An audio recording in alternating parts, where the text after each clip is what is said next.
Big Daddy Pie, what's up, buddy? Salute to you, man. My. I tell Go you ahead, buddy. what, man, this is crazy. I think that what you're dealing with these people that are talking about you switching it up and that sort of stuff, I think a lot of it is because, like me, now you and I don't have any melanin or much melanin things in common, but we have a lot in common, I can tell, when it comes to standing on principles, right? Yeah. See, and man, look, I'm 54 years old, man. My whole adult life, I've been battling with these people on the right. I'm on the right, but I've been battling with these people on the right who are on the right because that's what good Christian people do, not because they have principles that agree with people on the right. It's just all my friends are on the right. You see that kind of stuff. This is what nice, good Christian people do. We vote conservative and that sort of stuff, but they're not principled. And you can tell they're not principled when something like this happens.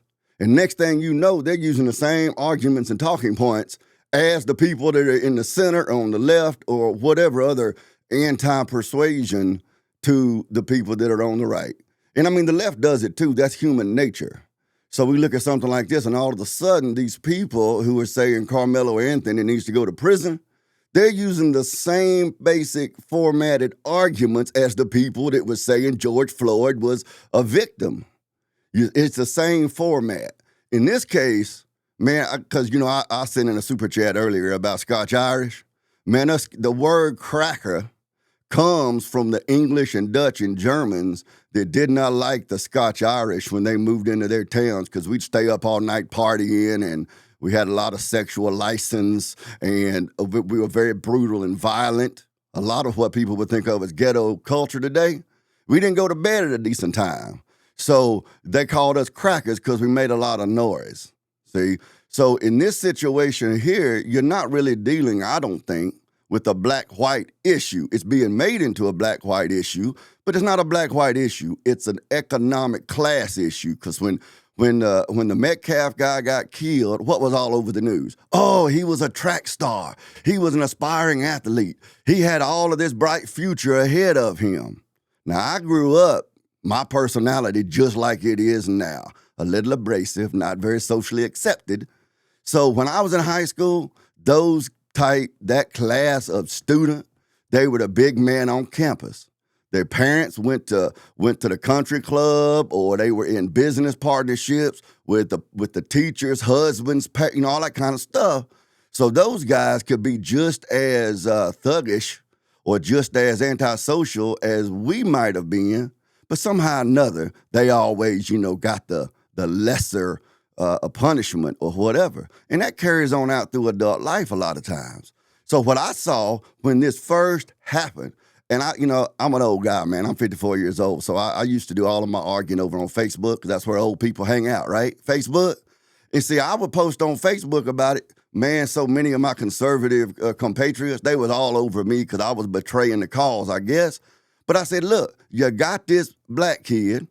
He's getting out of the rain. He goes up under a tent. Here comes a couple of not just athletes, but nice-looking guys and twins. All of that social capital, every bit of that social capital. They come up under the tent like they're the police or like they're the adults. And they're like, hey, I don't think for a minute the Metcalf twins said, hey, we need to go get that little darky out of our tent.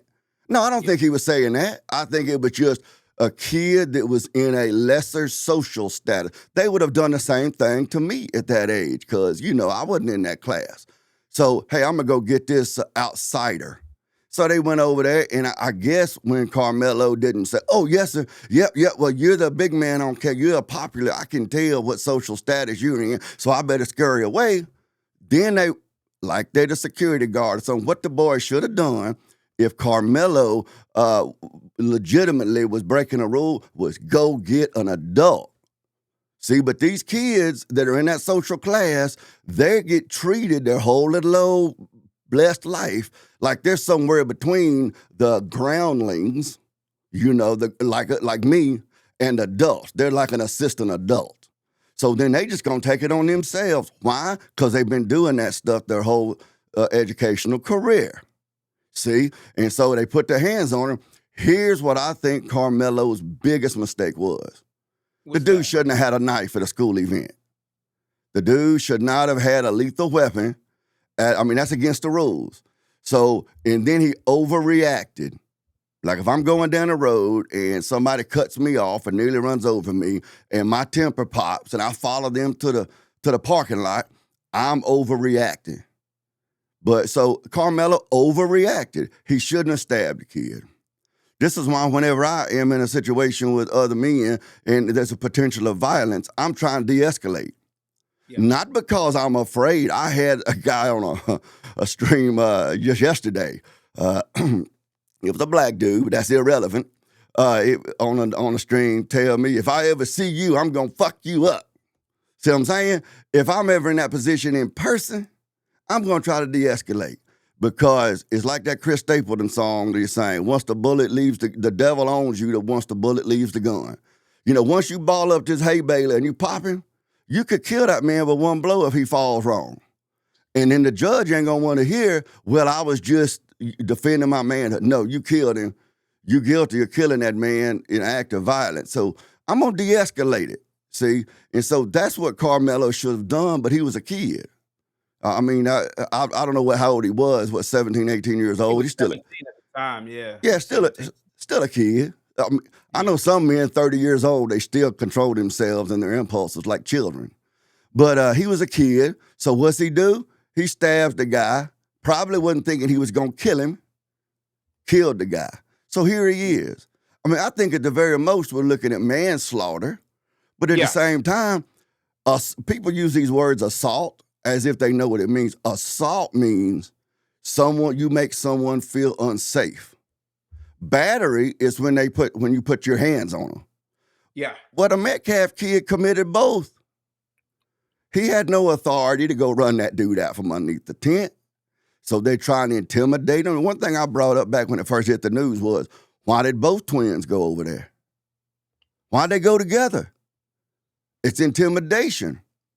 You see, so they go over there to try to make the kid feel unsafe, to run him out of their little dominion. And when he didn't do it, or didn't do it fast enough, or didn't do it with a smile on his face, I don't know. Then they battered the kid when they put their hand on him. I mean, I know I'm just an Alabama redneck, but I mean, I could use my fingers and count it up. You see what I'm saying? So they battered the kid. Carmelo, from my perspective, and I hadn't been able to find one of these conservative people or one of these number counters. I wonder if if gematria or whatever is so accurate, why that dude ain't billionaire. But, you know, I hadn't been able to find one of them to explain to me how this doesn't add up to what happened. They'll go into talking about black fatigue. They'll go into all this kind of non-essential stuff. And I've even had people ask me before, why can't you just be proud of being white? Like it makes sense to be proud of something I had nothing to do to accomplish. That's like saying, why can't you just be proud of being tall? It's in my genes. Now, I am kind of proud of being fat, man, because I can cook some food, and I did work on this waistline. But what I'm saying is... Let me just read this super chat. Oh, yeah, cool. Yeah, my fault. Give me 1 second. Let me give you Must Be the Money, Gordy. Put the $5 super chat. If Chow was not guilty or found not guilty, then Anthony should be found not guilty. But early in the monologue. That's got them on my side. Must be the Monday. Must be the Monday. I'm never going wrong. Must be the Monday. Must be the Monday. $5 super chat. Did Moses pay someone was born in style?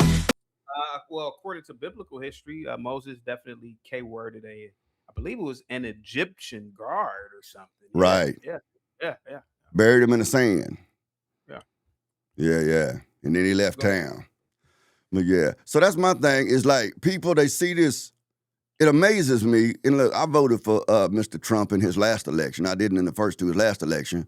But I remember when he was running and people on the left were saying, white supremacy, dog whistle. And I was like, man, that's bull crap, man. Y'all just trying to poison the well. But it has amazed me in this second term that he has, how many of these white nationalists and white supremacists are coming out of the corners and the shadows and from under the rocks. I mean, some of these people don't even think of themselves as white nationalists or white supremacists or racist. Kind of like people who say, I'm not a feminist, but then the things they say are very feminist.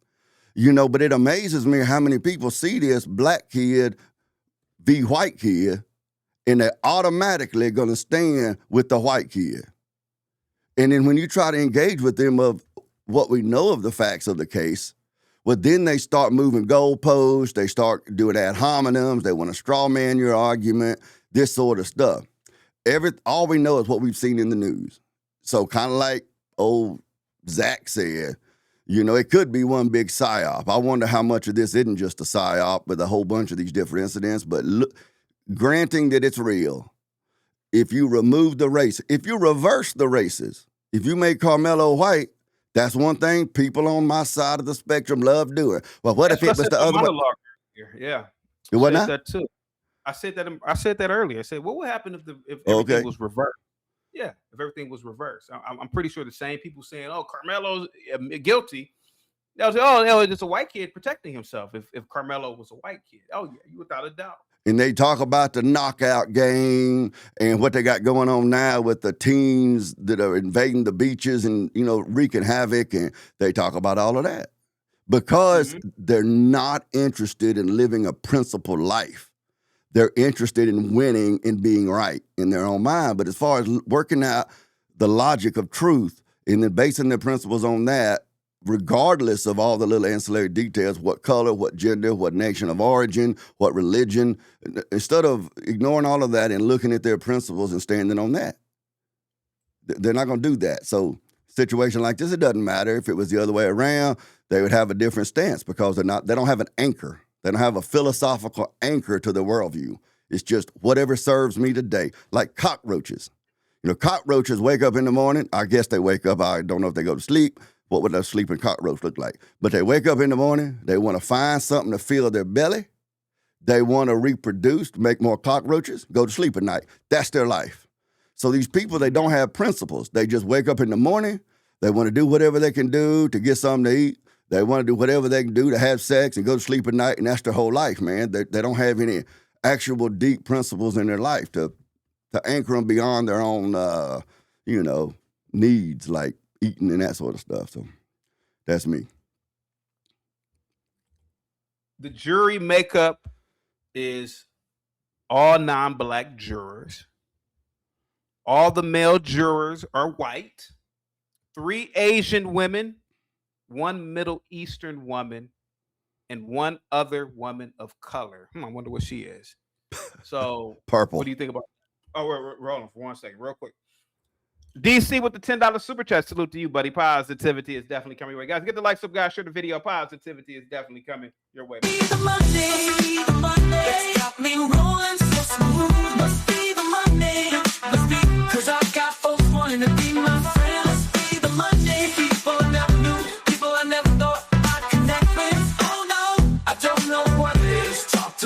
Check it out. DC, salute to you, man. Positivity is coming your way, buddy, with the $10 super chat. We must stop saying Carmelo had a weapon because he did not, and he hasn't been charged with having a weapon. What he had was a Boy Scout, like not a knife, a Boy Scout knife. I keep saying it over and over, man. When we were kids, there were kids who bought little pocket knives to school. So I'm trying to figure this out here, man. How does this actually work? So, but go ahead. The Big Daddy Pod. Go ahead, buddy. Yeah, I was looking up right here because I thought he had a knife too. I was trying to Google it up right here to see did he have a knife or not. Give me 1 second. Chris with the $10 super chat says, I have a question for Big Daddy Pod. So it was okay for the guy on the train to do what he did in New York because the guy said he's ready to go take me now. Chris, you gotta How I did interpret that. In the 80s who shot a white guy on the train. I can't get the name of the case. Let me look it up real quick. Yeah, man. I'm happy. Maybe complex of a sentence structure. I think you're talking about Bernard Getz. Do you remember that name? Bernard sounds Getz? Familiar. That name sounds real familiar Bernard now. Getz, the event you are referring to is the 1984 New York subway shooting where a 37-year-old white man named Bernard Getz shot 4 black teens: Barry Allen, Daryl Caby, Troy Canty,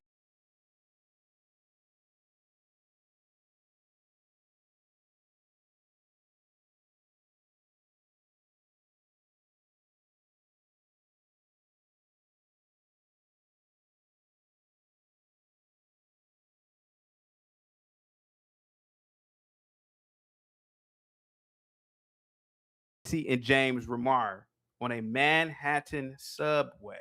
The incident occurred on December 22nd, 1984, and became a flashpoint for intense national debates regarding race, urban crime, and vigilante justice. Was it? I'm sorry. Go ahead. I'm sorry. Let me see. The criminal trial in 1987, a Manhattan jury acquitted Gatz of the most severe charges, including attempted murder. I don't want to say it because of YouTube, and assault. He was convicted only of a third-degree misdemeanor weapons charge for carrying an unlicensed firearm. He served 8 months in prison of a 1-year prison sentence. Go ahead. Okay, yeah. Seemed like I remember reading some articles about that years ago, man. I'm gonna have to shake the cobwebs off my brain to even remember that. But seems like this was a little Hey, vitamin. you want to do me a favor? You want to go out and come back in like your mic is messing up or something? I don't know. My mic's messing up. Well, that ain't no good. Okay, yeah, I can don't do know that, what it man. is. I'll be right back, man. All right, please come back. Yep, definitely. I don't know what was going on with this mic. Guys, get the likes up, share the video. Positivity is definitely coming. Big Daddy Pie, go ahead, buddy. Man. Yeah. I don't know what the problem was, but I think I got it straightened out though. You know, one day if I work hard enough and I get plenty of rest and I eat my Wheaties, I'll be as good at this as you are, Chaotic Truth. I can only aspire to that, but I'm not trimming my beard down to what you got, man. I gotta do this. I'm not athletic. I can't catch a fish. I can't shoot I ain't real good at hunting or nothing. I can't play music. So all I got is my gut and my beard. So I'm hanging on to it. But no, the whole thing, man, I have been struggling with this sort of unprincipled politics on the right since the 90s. I don't know. You were probably in elementary school back then, huh? Since the 90s, because Donald Trump is an example. When Bill Clinton was running for office, it was a travesty that he had such a sexual history and he had used illegal drugs and all of that, you know. And the left was arguing, we're electing a president, not a pastor. And of course, I stood against that. And then come the Trump era, now the shoe's on the other foot. Those same people that 20 years ago or so were saying, you know, oh, we need to set an example for the young people of good, moral, productive, healthy behavior. Those same people, shoes on the other foot, we're electing a president, not a pastor. See, that kind of stuff's why I didn't vote for him the first 2 times, you know, and that sort of stuff. The only reason I actually voted for Trump this last time was I was more voting against that cackling drunk he was running against, you know, and the excesses of the left. But, you know, but that was kind of my position. How about this? Do you want to read this super chat? I mean, this comment real quick? Me? You want me to read it? And we wonder why black. And do you want to respond to it? This is. Oh, I'm happy to, man. I'll respond. Man, I will respond as long as you want. But here's the caveat, Chaotic Truth. If I get too long-winded, you have to be bold enough to interrupt me. No, it's good. We're no, good. I'm saying if I do, interrupt me, okay? It ain't gonna hurt my feelings. And we wonder why black proximity violence is so high, because these people think it's perfectly normal to resort, I guess is what they meant, resort to killing someone because people say shit you don't like or look at you sideways. See, that's a perfect example of the straw manning, the misrepresentation of the facts, as far as we know it, of the case. Because it's not a matter of looking at them sideways, my understanding, or say shit you don't like. There was 2 brothers, you know, siblings, walked up to intimidate Carmelo Anthony. And when he didn't intimidate very well, then they wanted to put their hand on him. That doesn't sound like talking shit or looking sideways. It's just a misrepresentation, to my knowledge, of the case. All we know is what the press has told us. But see, that's what I end up with when I try to engage with my fellow conservatives and white people about this case, is that kind of misrepresentation. You see, and then they use that as a jumping off point to then say, and this is why we don't want black people in our neighborhoods and in our schools, and this is why we need to have our own cities, and all of that remigration like those guys over on Frojax want to promote, because they think that stuff like this happens because we live near black people. It's just a straw man.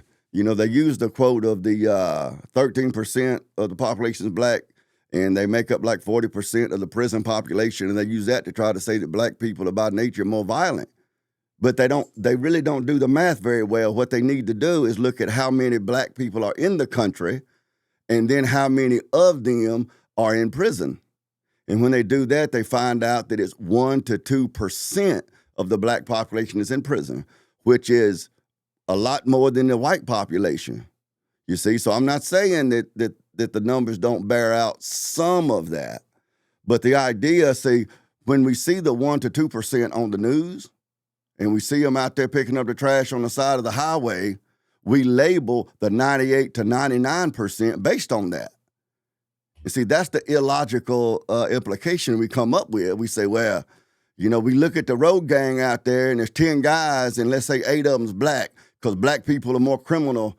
Black people are naturally criminal. We don't want to live around them. Well, they walk past law-abiding, educated, civil, productive, healthy black people in Walmart, hundreds of them every day just about. They don't notice them. Why do they not notice them? Because they're not throwing canned goods at each other like they see on YouTube. They just walk past them. They don't think about them. See? But they won't engage with you really on those facts. They just misrepresent them like that. Looking at you sideways and talking shit. No, it's a little more than that. Angry Snowman says, stereotypes exist for a reason, and pattern recognition is not racist. You see, that's some of that woman poetry. Some of that woman poetry. You know how a woman, she will avoid logic? I don't know if you married or what. I've been married for 35 years, so I know a lot about arguing with a woman. And my wife's smart. I know it's hard to think of a woman that's smart, but she's pretty smart. So I had to really be on my toes to argue with her. But a woman, when you start getting her in a corner, what's she gonna do? She gonna come out with poetry, like this kind of stuff. Thank you, Cliff, for the paper. Go. Yeah, like this right here. Stereotypes exist for a reason. Okay? Yeah. Rain exists for a reason. Dirt exists for a reason. I'm fat for a reason. What's the point? They're not really making a point. What they do is they have this open-ended question, and then they want everybody who hears it to fill in what that reason is. But they won't come at you and explain to you what the reason is. Stereotypes exist for a reason, and pattern recognition is not racist. Nobody said pattern recognition was racist. Nobody said that stereotypes didn't exist for a reason. That's so stupid, because of course there's going to be a reason for the existence. But all that woman poetry, guys like Angry Snowman, guys like him, and women, they think that means they're actually presenting an argument. And they're not. I'm trying to figure out, what does this case have to, in my entire monologue, what does this case have to do with black people? I'm trying to figure that one out. It has nothing to do with that's what I said. Yeah. It's two different socioeconomic classes in a high school and dealing with the social thing. So you got these two athletes. He's got a bright future. He comes from I guess an upper middle class family. It looked like to me. It's hard for me to estimate across the country. Oh, you mean Carmelo Anthony? No, I'm talking about the dude that got killed. The dude that got killed. I think Carmelo's family is a little bit far more well-to-do, but he was new in school, right? I mean, wasn't he like? Didn't they just move to different schools? But they just moved to that area, didn't they? They moved, yeah. Yeah, it seems like I remember something about how they moved out of a lower end or a less prosperous town or part of town and moved into that area. Had just got a house or something. They were trying to give him a safer place or a better place to. I'm just working off memories, man. Okay. I mean, I hadn't actually read it in a long, long time. I'm talking about back when it first happened. It seemed like I know that the Austin kids come from a broken home, but the Carmelo kid, I thought that his parents were. I can't remember exactly. I think his parents were. I think they had moved into that area, but I don't think that they were from a lower area at first. I can't remember exactly. But nevertheless, go ahead. Yeah, I mean, my point is, I don't remember enough specifics about their economics and finances to really argue the point. But the point I'm trying to make is the white guys were, it was in the news basically what boiled down to how popular they were and how much success they had coming to them in their adult life based on their track record and all that kind of stuff. So they're looking at that. So those guys, it's reasonable to assume that they were used to having a certain level of social class and clout. And so they're probably used to just showing up and seeing somebody that they consider an outsider and imposing some sort of assumed authority and control over that person. And it sounds to me like Carmelo just didn't, listen to him or submit to it. And then, like I said earlier, overreacted, which, that's what kids are known to do. That's why we have adults. That's why the Austin kids should have gone to an adult. You see, that's just my position. And I catch a lot of heat for it, believe it or not. Mike from Boston says, here is what it is. It has to do with it. The only possible reason anyone would ever be defending the killer is a case like this is because they share the same skin. Mike from Boston, do you think that I have Carmelo's back because he's a black? Bro, all the black episodes I've done literally kicking in the backs of my own people. What are you talking about? What's right is right in this case, bro. You guys are a goddamn lynch mob. And if it wasn't for the courts, you guys would put this kid up on the stake like in the 1700s. This is lynch mob behavior, man. Go ahead. We think about this comment. Go ahead. Well, this is my thing. Just to let you know, these same type people like this dude, like this crazy dude, they tell me the only reason I'm defending them is because I'm wanting to be down with the brothers and I'm not proud of being white, which I don't understand why I should be proud of biology. I got blue eyes too. Should I be proud of that? But yeah, I hear the same crap out of them, except it's not because I'm the same color. It's because I'm just trying to blow glitter up black people's butts, which is not the case. Hence the guy on that stream yesterday that told me he was going to fuck me up. This guy was almost my age, a black dude, and he didn't like what I was saying, so he told me that, and it had to do with race. So no, I'm not blowing glitter up black people's butt, but principles, truth, dignity, integrity, character. That's what I'm looking at. And none of us know what actually happened. All we know is what's been given to us by the media. But all of these people, they trigger into their tribalism.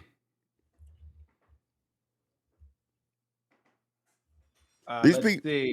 Go ahead. Go ahead. These people keep saying, welcome back, man. I think when you did your monologue and everything, I think I was still laid out in the bed because I'm fat, old, and lazy.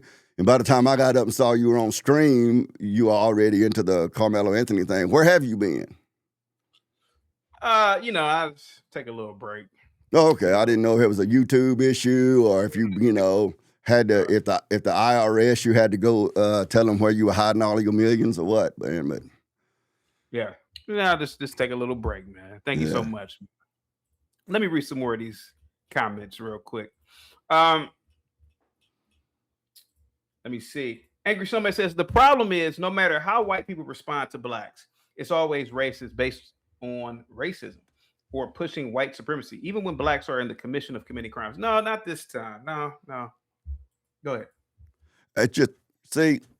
You could take this angry snowman and you could change his name to Angry Chocolate Man, and you could change the colors of the victim and the accused and use the exact same argument. That's what I was talking about earlier. The arguments that they're making is the same as what was used by the likes of BLM and stuff in those incidents. See, the problem is no matter how black people respond to whites, it's always racist. You see what I'm saying? Or it's always criminal, it's always violent. It's the same basic format because they don't really have a principled, objective argument. That's just my position. I don't know if you blame that on the lack of critical thinking skills from the public school system. That's me, sir. Yeah, go ahead. Hey, what's going on, guys? How you guys doing today? Carmelo Anthony, man. What's up? Oh, it's my pleasure. I was talking about him on a previous show. I'm gonna be straightforward with you. The kid deserves to. Oh, I did not mean to kick 777 off. Damn. I meant to. I didn't mean to kick him off. But anyway, Nobody will ever believe it. yeah. No, they'll think you meant to kick him because he was right in the middle of yeah, coincidence. But yeah, that's You know the problem I have with Angry Snowman and Mike from Boston, and I said it earlier. When do you respect the courts and when don't you respect the courts? To me, it's like when do you respect jurisprudence and when don't you respect it? When do you respect the Constitution and when don't you respect the Constitution? I thought we were, I thought it was innocence until proven guilty in this country. As far as I'm concerned, Carmelo Anthony is an American and he has rights like everybody else does. But go ahead. yeah, no, I'm with you, and that's what I say. Like, you and I obviously have a different take on the Arbery thing, because like I said, he was wearing boots and called himself jogging. Okay, that's He was at the questionable. Sun.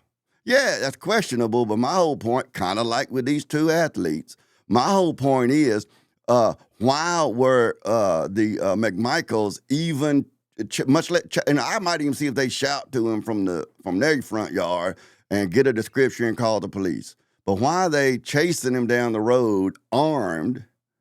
I mean, they could have avoided prison if they would have just tended to their own business. Yeah. 777, what's up, buddy? Real quick, the powdered Dusty with the $5 super chat. Go put on your beach ball hat, Dane. 777, go ahead. Yeah, salute to everybody. How's my mic? Good. Yeah, it's always good. You never had a problem with your mic. Okay, good. Don't know what the hiatus was, but the streets were missing you. Well, I'm gonna be honest, King. I just talked about this young black boy the other day, and to be honest, he's a cold-blooded murderer. Hopefully, he gets 40, maybe 50 years in a prison, and I hope that he gets booty touched. Respectfully. Let me get you up out of here. No, wait. I just came back, dude, and you already 777. I'll talk to you later, man. Thanks, man. Thanks, 777. Can't say, bro. Like I'm skating on thin ice with YouTube, 777. I mean, come on, man. Anyway, I got my beach ball hat on so the powdered Dusty over there can pleasure himself looking at my hat, man. So I put on my hat for him. Thanks for the special request, powdered Dusty. Dolomite says the mental gymnastics is something else.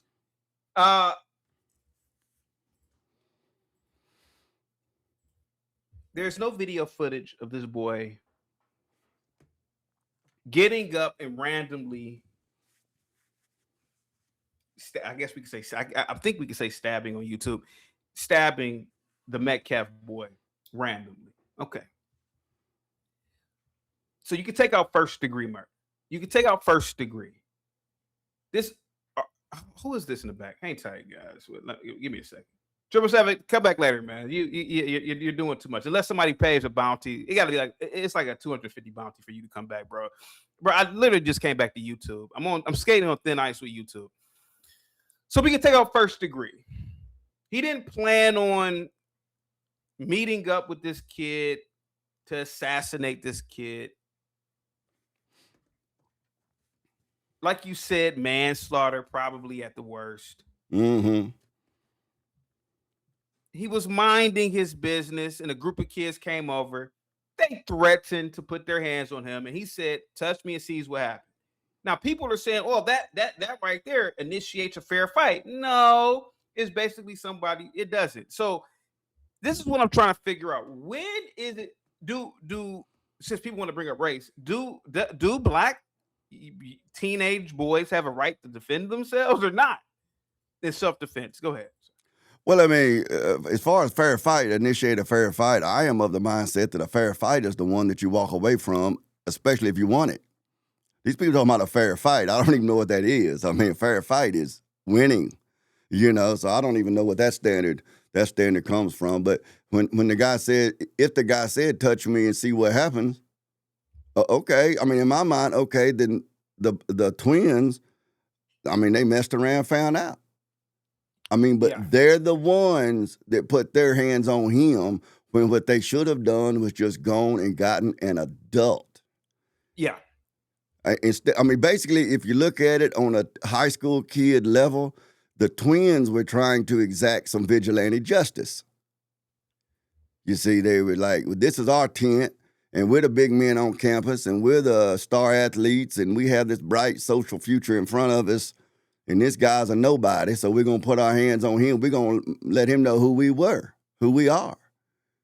And it didn't work out well, and it's a sad thing. And I'm not saying, you hear this thing on the news and on social media a lot. Well, he didn't deserve to die. Charlie Kirk didn't deserve to die. This Austin kid didn't. We all deserve to die when you get down to it. But that's that heartstring pulling. The facts of the case, far as I can see it, they assaulted and battered Carmelo Anthony. Yeah. What's up, CT? How you doing, buddy? Pretty good. Go ahead, buddy. Yeah, honestly, I didn't even want to come up here because Big Daddy Pie, you cooking, brother. I ain't gonna lie to you. If anything, I've just been up here agreeing with you half of the time. So, but Well, wait a minute. Last time we were on panel together, you and I disagreed, didn't we? That's a fact. You see how that works, CT? I mean, I do. Yeah. One day I'm pissing off the blacks, the next I'm pissing off the whites, one day I'm pissing off the conservatives, the next I'm pissing off the liberals. You got to have principles, man, and you'll piss off everybody. I'm sorry, go ahead, man. Oh, yeah. Facts. But the whole exaggeration of what the other white boy said was the reason why I kind of came up here, because there's white people that do think like that. There's white people that do think that he's a cold-blooded, red rummer. That needs to be in jail for 70 years and all that other stuff. But at the end of the day, it wouldn't have happened if the twins didn't walk up to him. None of this wouldn't have happened. Exactly. It's just really that simple. None of this would have occurred if they didn't walk up to him with this authority complex, thinking that they're the reason, or that they are the people who should kick this man out of their tent while it was raining, by the way. I'm just saying. The police report did indicate it was raining. So Come on now. I ran track in high school. I remember going to other schools' tents and, hey, what's going on, man? We talking shit to each other. This whole thing about it was their tent. What are you talking about? Do you mean to tell me these 16-year-old kids had land ownership in this stadium? What the hell are you guys talking about? Does it make any sense? None of it makes any sense. But go ahead, Keon. Go ahead, buddy. Yeah, they got a property line for the tent, I guess. But brother, that's all I wanted to say, because I ain't gonna lie to you. We can't just be up here blatantly lying just so we can, I guess, cheer on our teams. That's ridiculous. A child was killed. You know what I mean? And there's another child that's on trial right now for red rummy.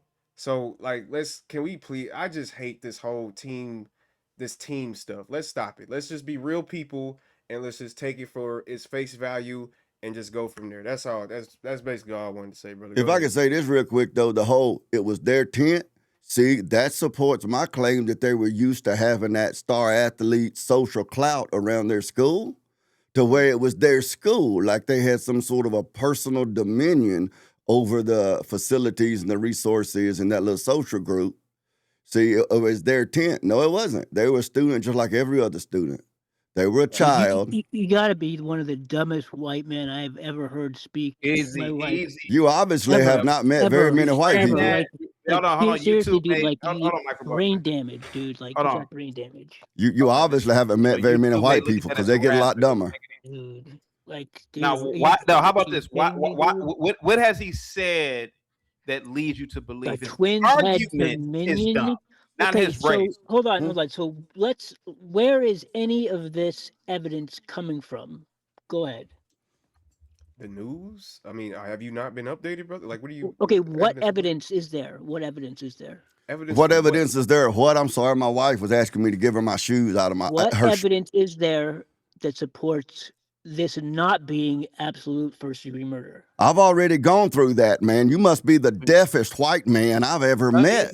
Maybe you need to turn. Maybe you need to turn your monitor up, brother. Guys, I'm skating on thin ice on YouTube. YouTube may look at that as harassment.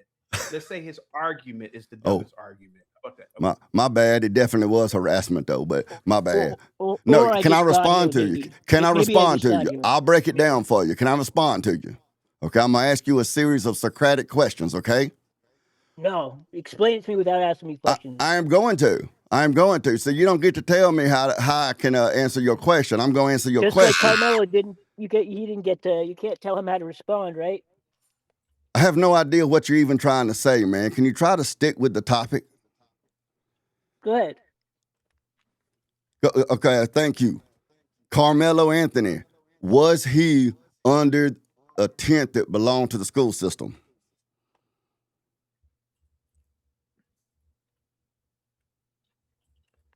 I'm asking you, man. Are you gonna explain to me what happened? I don't need to. I'm explaining it to you. I am explaining it to you. I am explaining it to Explain it to me you. without asking me like serious Okay, questions. I Mike from Boston.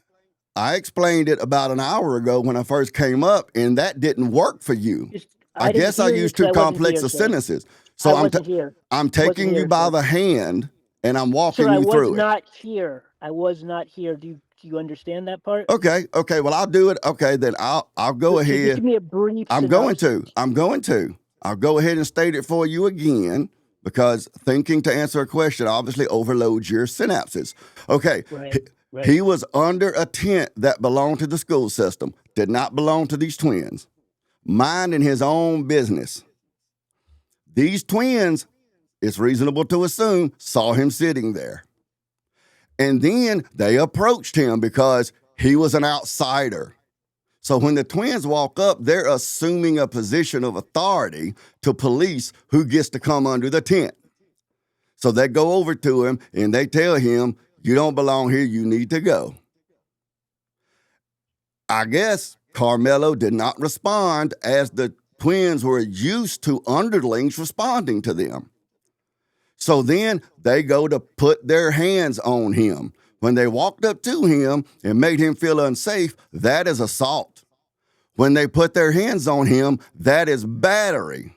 And at that point, Carmelo overreacted. I said that before you got here. He overreacted when he defended himself from the assault and he stabbed one of the brothers. Unfortunately, ended up killing him. But the two brothers showed up to try to intimidate him by making him feel unsafe. Assault. And when he didn't submit to them, instead of going and getting an adult like a child should have done, they decided that they were the boss. They were the enforcers as well, and they touched him. And when they did that, that is battery. So they committed assault and battery. Carmelo overreacted and stabbed one of them. That, at the most, to me, that's manslaughter. Hey, Well, Mike from Boston, before you Texas, respond, go ahead. before you respond, let's take it back a year ago. The stabbing occurred at the Memorial High School tent in the David Kukendall or Kukendall Stadium. Kirkendall, I think. Yeah, at approximately 10 a.m. Kukendall, thank you so much. The altercation started when the track and field championship event was delayed due to thunderstorms and heavy downpours. You know black people's hair ain't real good in the rain. So is it plausible, Mike from Boston, like I did a show about this last year, all of these kids are at this event. Hey man, it's raining. I fire, here goes the tent right here. Let me get under this tent. I'm just chilling. Is it plausible that maybe that's what this boy Carmelo Anthony was doing? Just based off of that alone, right there, is that plausible? Let me know when I can. Is that plausible? I'm just asking. Is that no little information right there plausible? No. Okay, it's not plausible that the downpour of rain, he didn't go under the tent because he didn't want to get wet. Because I would have done that. I don't care who under that tent. It's not plausible. Okay, it's not plausible. Wow, brother. Go ahead. I'm listening to you. Okay, so according to the police reports, and I'm just basing this, I'm just basing this only off of information that came from the police report and the witness statements. The twin brothers returned to their tent after a lightning delay. It was a lightning delay on the field. They returned to the tent and they sat down and they noticed there was someone who they didn't know was sitting behind them. The kid was talking reckless, according to them. I don't know what that means. Could mean anything. He was talking shit, whatever.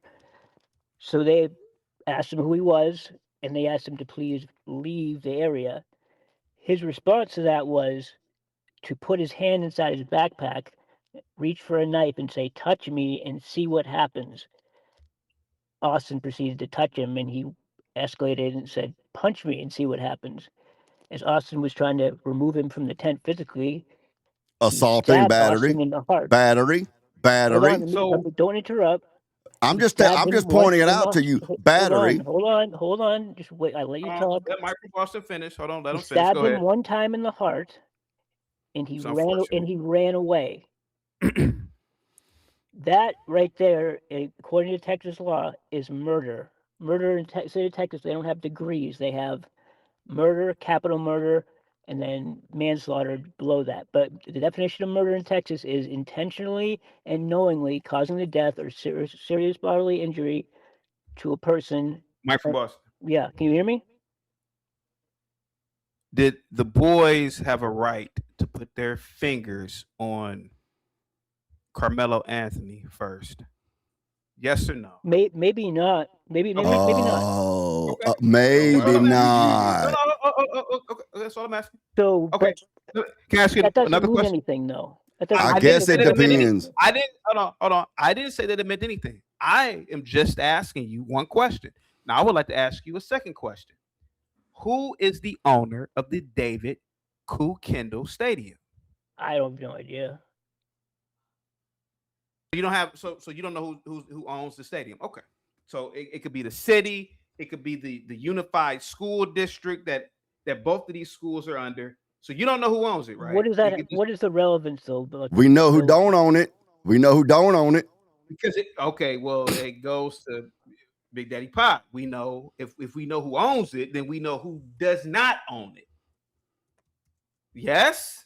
Ownership really isn't part of the equation. Really, I don't understand how the relevance. What's the But relevance? there? but there are people who disagree with you because they say, well, he was under their tent. Well, the whole idea Owns behind it. that, the idea behind that is it doesn't make any sense. He's going to have to explain why were you sitting under another team's tent talking reckless with a weapon in your bag. Did the two twins go and seek out him? No, Give he me one placed himself in their Hold on, let me- environment, Hold on. and he ended up with the five- unaliving one of them. Hold on. L with the $5 super chat. Rittenhouse was a 17-year-old teenager with a rifle in another state and got off with self-defense. CT, these people are insane. Let me give you a must be the money. Thank you so Okay, much. Let me it's give a must be the money. insane. It's insane. Hold on, brother. Thank you so much, L. Go ahead. So do you guys think that you can respond with deadly force at any, like, at what point can you respond with deadly force in your opinion, legally? When somebody put their hands on me. Correct. Okay, Self-defense. That's the problem right there. That's the problem right there. If someone puts their hands I on guess you, the argument could be what does that if mean? if What the- does that How mean? about Puts this, their Mike? hands on you. Let me answer, Mike. I guess the answer would fall on what was the extent, right, of the person harming you, right? I mean, Yeah, I guess proportionality you're talking about. Proportionality. Exactly. That's what we need to talk about. So So in this case, let's look at it. Let's look at Okay. proportionality in this case. Yeah. So from what we know from the police report, the physical contact was Austin Metcalf touching Carmelo and then grabbing him and trying to physically remove him from the tent. How is Assault that and battery. proportional? How is that proportional to using a knife to the chest, into the heart? Wouldn't say it's proportional, but I a response can't- is a response. I regardless. can't give you a answer. So it's not proportional. I can't give you an answer with any great degree of accuracy in terms of this legality. I understand. However, you had multiple boys, all athletic. These boys, supposedly the Metcalf twins, were like 6'2", and Carmelo was what, 5'9". You have 3 or 4 boys standing over you.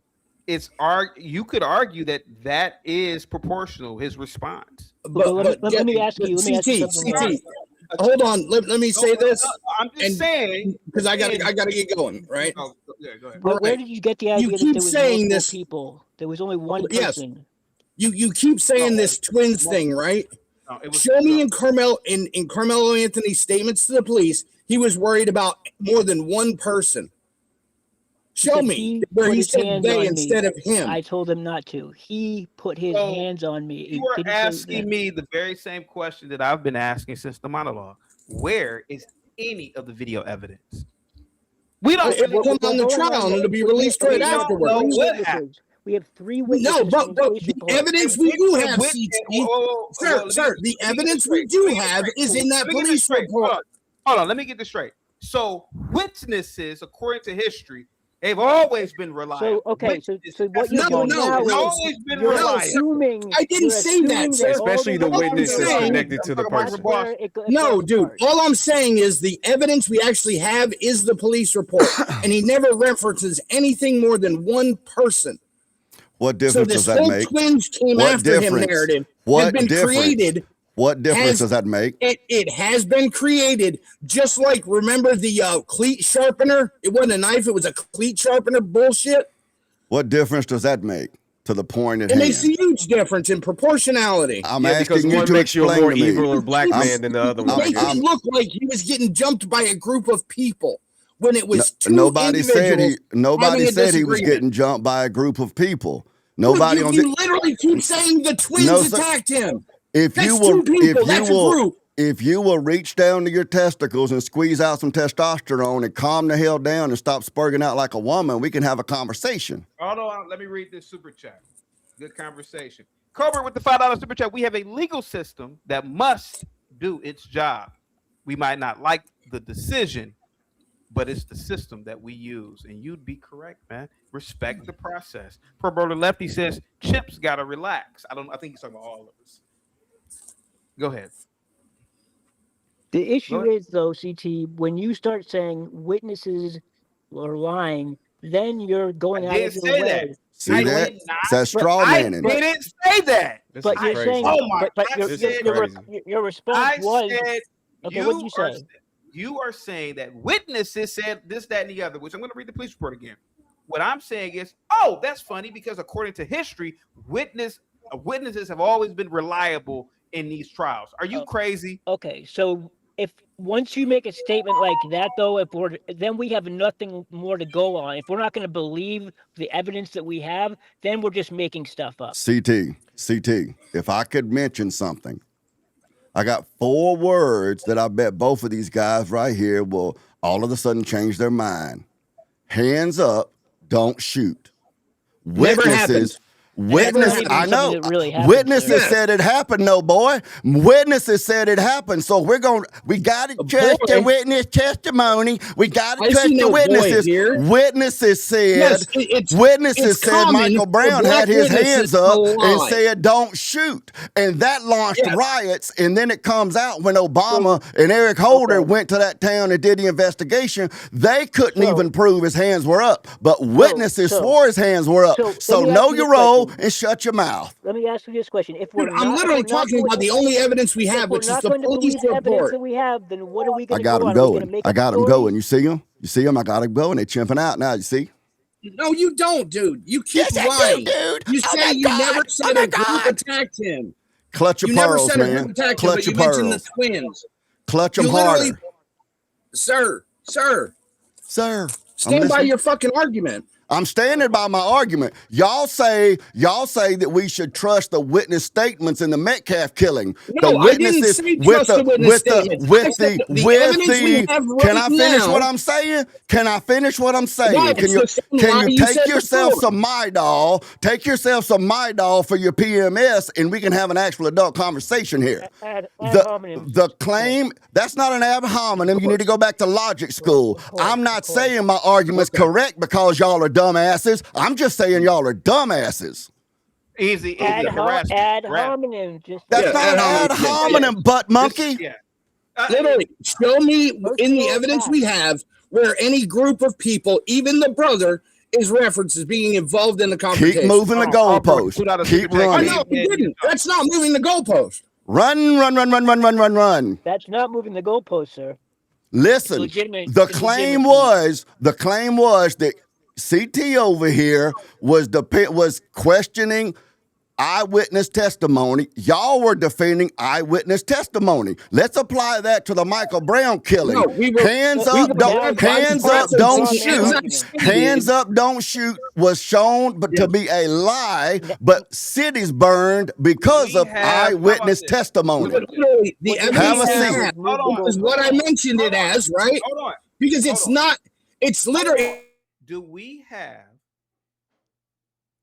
the police video of Carmelo Anthony talking about the incident? Do we have that video?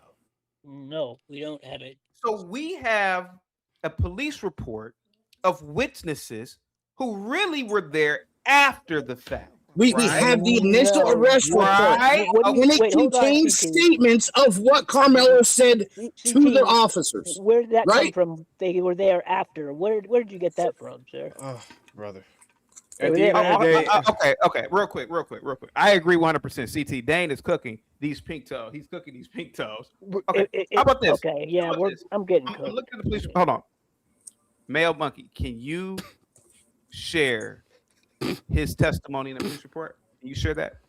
Who can read it right now? How about No, but you guys are still making so stuff you're not up. gonna, so you don't want I to literally share. but asked you're you still what wrong. So you don't want to share it. Okay. in the evidence that we have. You don't want to share. I'll, It. Okay. I'll share What is it, the I'll evidence share that it. we have? What is the evidence that we have? The police report is the only Okay. evidence that we have so far as the peasants watching it.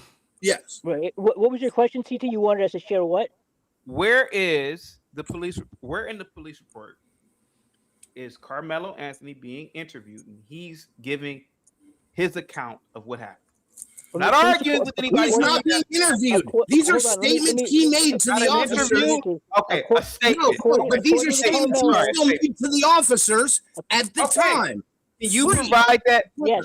I'm I not can do that. arguing with you. Can you just provide it so we can read it together? According to officers, Carmelo said upon being approached. Can you share this microphone? Boston? Can you just send it to me so I can share the screen, please? How about Yeah, that? just, Can we dude, You just have because the he police doesn't want to report, do right? Google, just When send him it's so links. hard- Documents everywhere when online. it's so hard. You have the just- police report.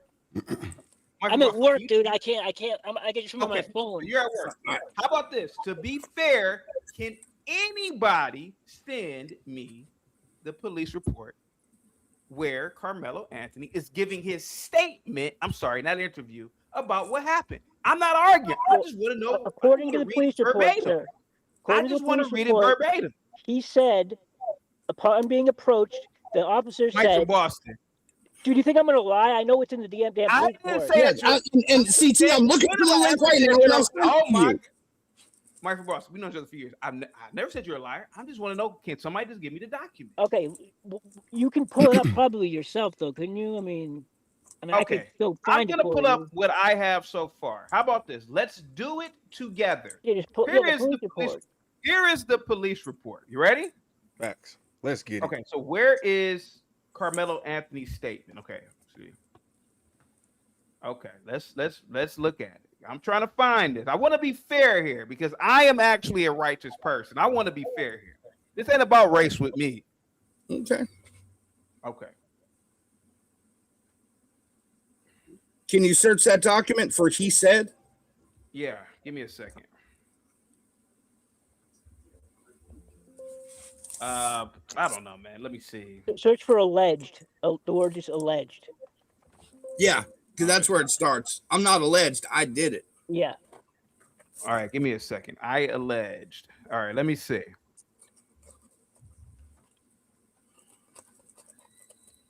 Okay, let me see. Let me see.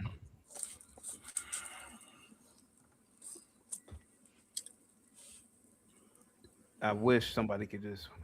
Yeah, I'm trying to help you out, brother. I'm looking it up too. All right, because it's you know I'm going to keep the show going, so I don't want to. Hold on for a minute. Okay. Second page. The second page. Okay, I'm on the second Yeah. page. Under arrest report, Frisco Police Department. That's where it starts. The Okay. alleged. Okay. The suspect then responded says, okay. I'm not I alleged. conducted another pat down. It's after that. Right after that. Okay. Let me see. Next, Officer Ricky and I walked the suspect to the patrol car. As we were walking to the squad car, the suspect was emotional and said he put his hands on me. I told him not to. I did not question the suspect about, let me see, the incident while he was escorted to the police vehicle. Okay. Okay, so what am I looking at? Because there's more statements in there. You gotta go. What am I looking at? Okay, so Jesus Christ. Well, let me ask you this. CT, you gotta go up just a little bit more on the page. Did he say they were jumping me? They were beating me up. They were jumping. He didn't have to. And he didn't have to. He had no injuries. He had no injuries. He said he. Oh, you don't want me to. You don't want me to answer your question. You don't want me to. You don't want me to answer your question. Okay. I do. I do want you to. I do want you to. So an incident occurred. A very chaotic situation happened. He's only given the immediate details that need to be said. He didn't have to say all of them came over, this, that, and the other. He literally is talking about something that is so tragic that a human being is now deceased now. He didn't have to say anything else about, oh, they came over here, this, that, and the other. With the impact of probably seeing this kid on the ground laying there lifeless probably was so traumatic. That's the only thing in his head. He didn't stick around to even see it. What happened? No, he didn't stick around to even see it, dude. He stabbed him and ran. He ran. I said that in my monologue. Then he ran. Now, according to the police report, he ran. Okay, he ran, obviously, probably out of shock and fear. You think he ran to get away? Exactly, CT. They found him literally in the parking lot. He didn't run from the school. He was still in the area. But based on what we've read, would a reasonable person agree that deadly force was necessary based on the situation we just discussed? Would a reasonable person believe that? Yes or no? Brother, that's not the. Oh my. Okay, sure. I'm gonna say no. Yeah, you keep making this proportionality argument. Dane mentioned something. Yes, because it's a legal argument that matters in court. However, Dane mentioned something about 30 minutes ago. He probably didn't intend on K-wording Austin Metcalf. He was a 17-year-old kid. It's one entry wound. It's only one entry wound. What difference does that make? What difference? It doesn't matter. It does matter because if you would, okay, all right, brother. Just like having somebody deadly force. Period. Hold on, Chris with the $5 super chat. Can we compare this case like the case in New York where that soldier guy choked the guy out? Remember, he did say he wanted to go take me now. You're talking about what's the guy's name on the subway train? Yeah, the mental case dude. I forgot his name too. Yeah. Daniel Penny. Yeah, there we go. Mike for Boston. Go ahead, buddy. What was the question? Oh, this one right here? No. We were talking. You could compare it to Daniel Penny. Yeah. I mean, yeah, sure. Why not? I mean, but what we were talking in the Daniel Penny case, other witnesses at the scene said that they were in fear for their lives based on the situation. Daniel Penny didn't even need to say he was defending himself. He was defending other people who did say that they were afraid for their lives. This does not sound like a case like that where someone was afraid for their life. Man, well, nobody's alleged that Carmelo Anthony was afraid for his life. What I'm claiming, what I'm saying is that assault and battery seems to have been committed by the Metcalfs, and that Anthony was defending himself. I've said he overreacted. He overreacted.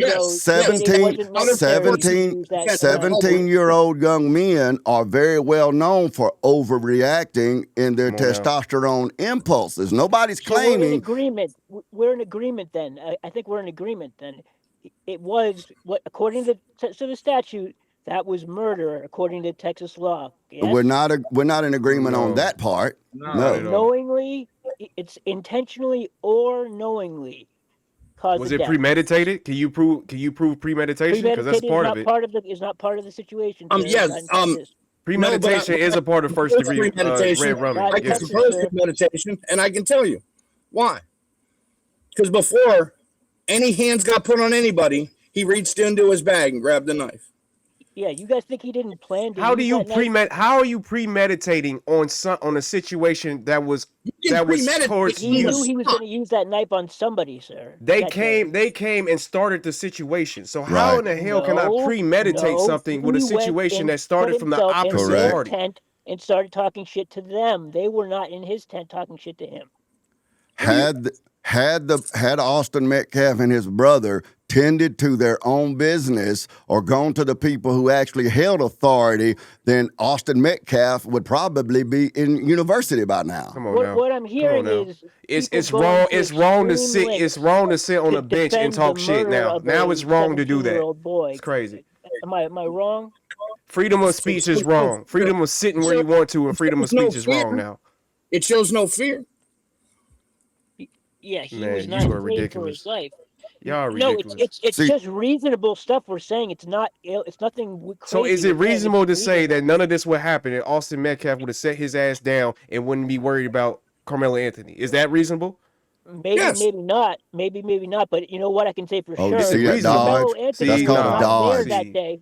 No, I don't answer yes. Listen, if Carmelo wasn't there that day, everyone would have been fine. If Austin were there, everyone would have been fine. He says But if Carmelo wasn't Anthony there, is the wow, one. brother. Carmelo is the danger here. Here's what I know. Carmelo is the danger here. Wow. Okay. Here's what I know. Real quick, flip the script with the $2 super chat. Black people can fear for their life, and that's bad. We just all agreed that it was not proportional, so that's really all there is to say about That has nothing to do with the question, though. Yes, it does. It has nothing. Here's what I know for a fact.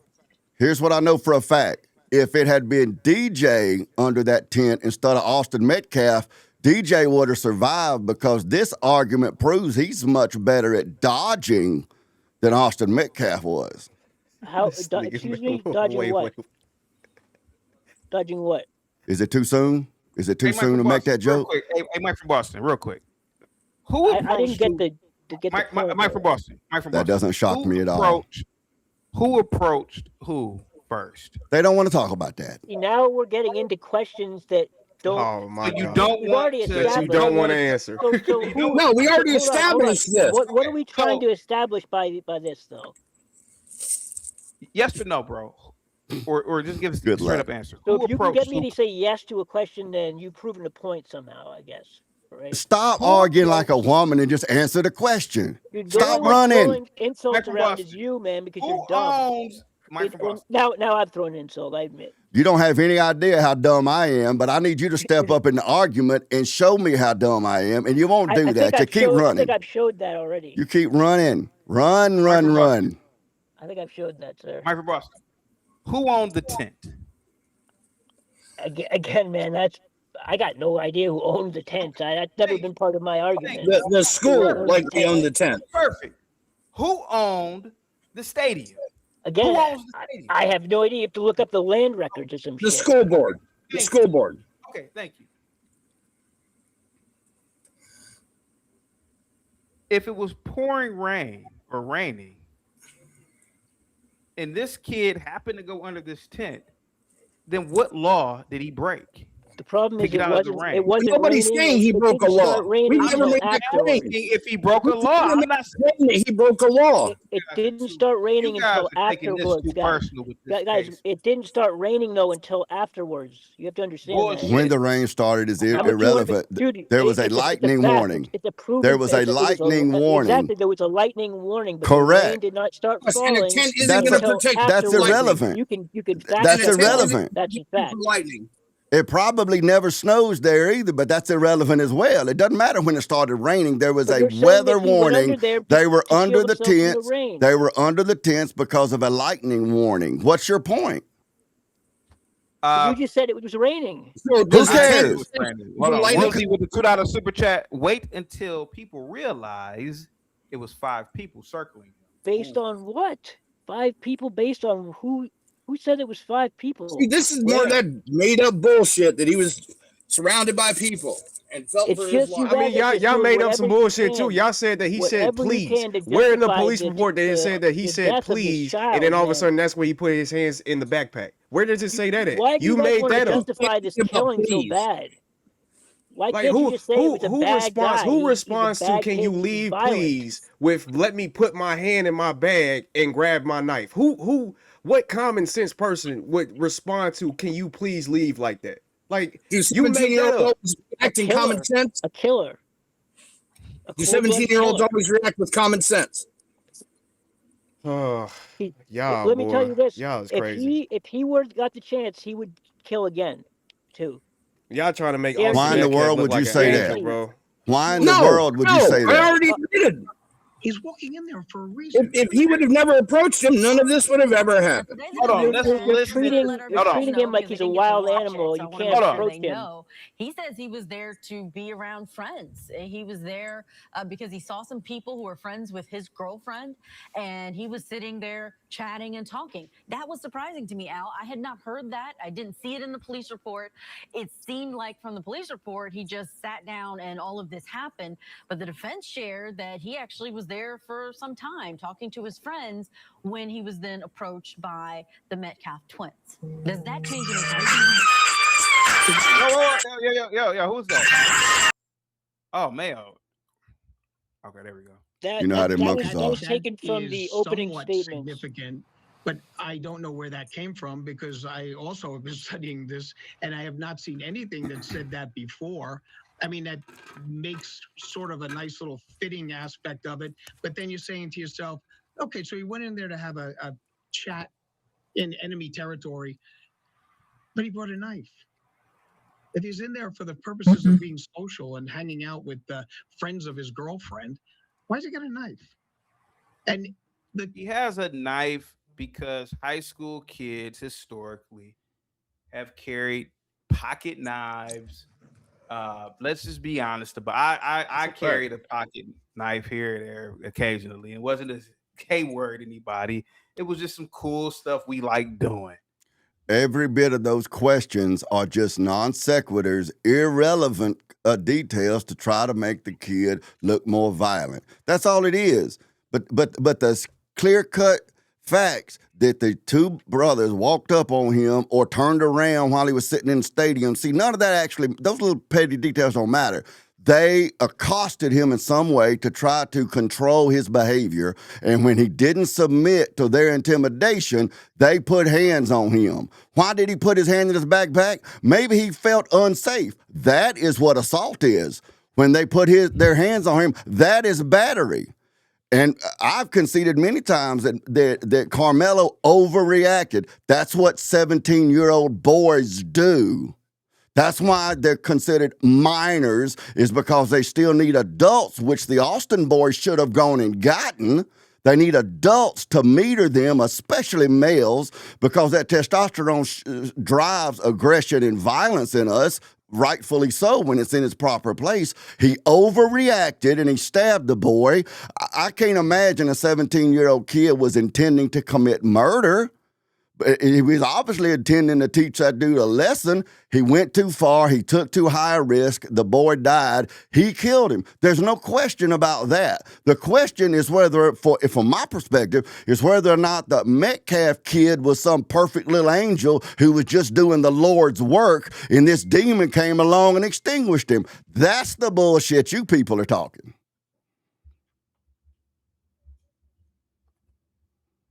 CT said it's cool to bring a weapon to school. He didn't bring a weapon to school. I think it's cool to bring a weapon to school, but I'm a redneck, so that's what we do. We used to have guns in our back glass of the pickup truck, so it don't bother me. I said that in my monologue. I said it was gun class. I was asleep, man. I slept in this morning. I was up late. I missed your monologue. Security boss, what's up? Hello, everybody. How are you all doing? Awesome. I'm having fun. Yeah, I could tell. I got into it. The trial start today. Are you all following the trial? Yeah. Okay.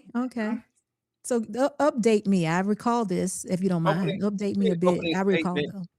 Today's opening statements, they had their voir dire process already. They picked their jury. All the males are white men, so 6, and the women are of different ethnic backgrounds. 3 Arab, I think 2 Asian, Asian women. couple Asians and a Arab, I guess. Yeah, yeah. So, I guess we won't, as far as I would go, I wouldn't be able to, well, to answer your question, should he walk free? No. Someone lost their life. No, you don't get to walk free. Right. But until we actually hear what, well, let me say it like this, unless they find that he feared for his life and it was some kind of way self-defense, then no, he will not walk away free. But until we hear the defense, and hear how they're trying to paint their picture, I guess we really won't know, what the case was. I didn't follow it, so I do know there's a whole lot of talk about what happened, the tent, the crowd, all of that. There's a whole lot of rumors going around, and that's what we do. We make some nonsense stuff up when we just want things to go our way. So I'll be interested in hearing how it goes, but my question not being there would be, how did 2 young men just allow one of them to be, stabbed and unalived? I would want to know what was the second young man doing at the time. But again, Question. I just wonder what was he doing? What was the brother doing? Why was it? What's the theory behind that?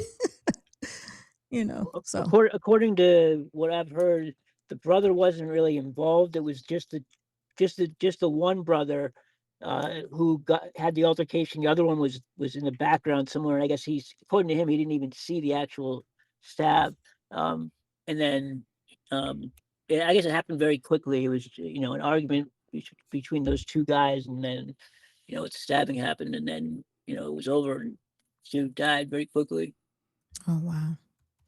Yeah, so that doesn't even, so that shines a different light. So he can't even, so it would be hard for his defense attorney to say he feared for his life if it was basically a one-on-one, right? So Right. I don't know. And with no injuries and no I mean, it's very, very difficult to make that case. Like, it's nearly impossible. This has got to be the dumbest thing ever.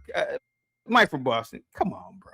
Dude, did you not have a show titled "He Should Walk Away," or you're trying to make it? Yeah, I did. So I mean, that's so who's crazy here? Am I crazy or are you crazy for making the title? No, I mean, bro. I just believe that we need to respect the process, the jurisprudence process. But I also, in my monologue, said, and I'm gonna say it again for the 3rd time, we know historically, and I'm gonna bring up race, who has a bad habit, and not all YouTube, of bothering other groups of people when people are just randomly just existing.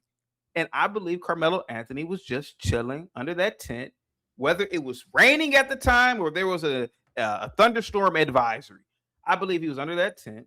And I believe what Dane is saying, those boys, probably, big names in football, maybe, were like, get under our tent, man. They didn't come over there with angel wings like they were preaching the word of God.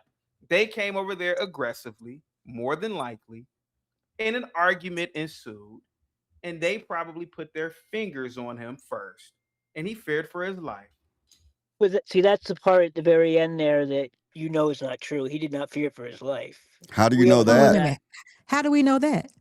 Well, because I'm just saying it's very unlikely. I would say we don't know for certain, but I would say, and so would you, it seems to be very far-fetched for him to fear for his life because he was being asked to leave a tent.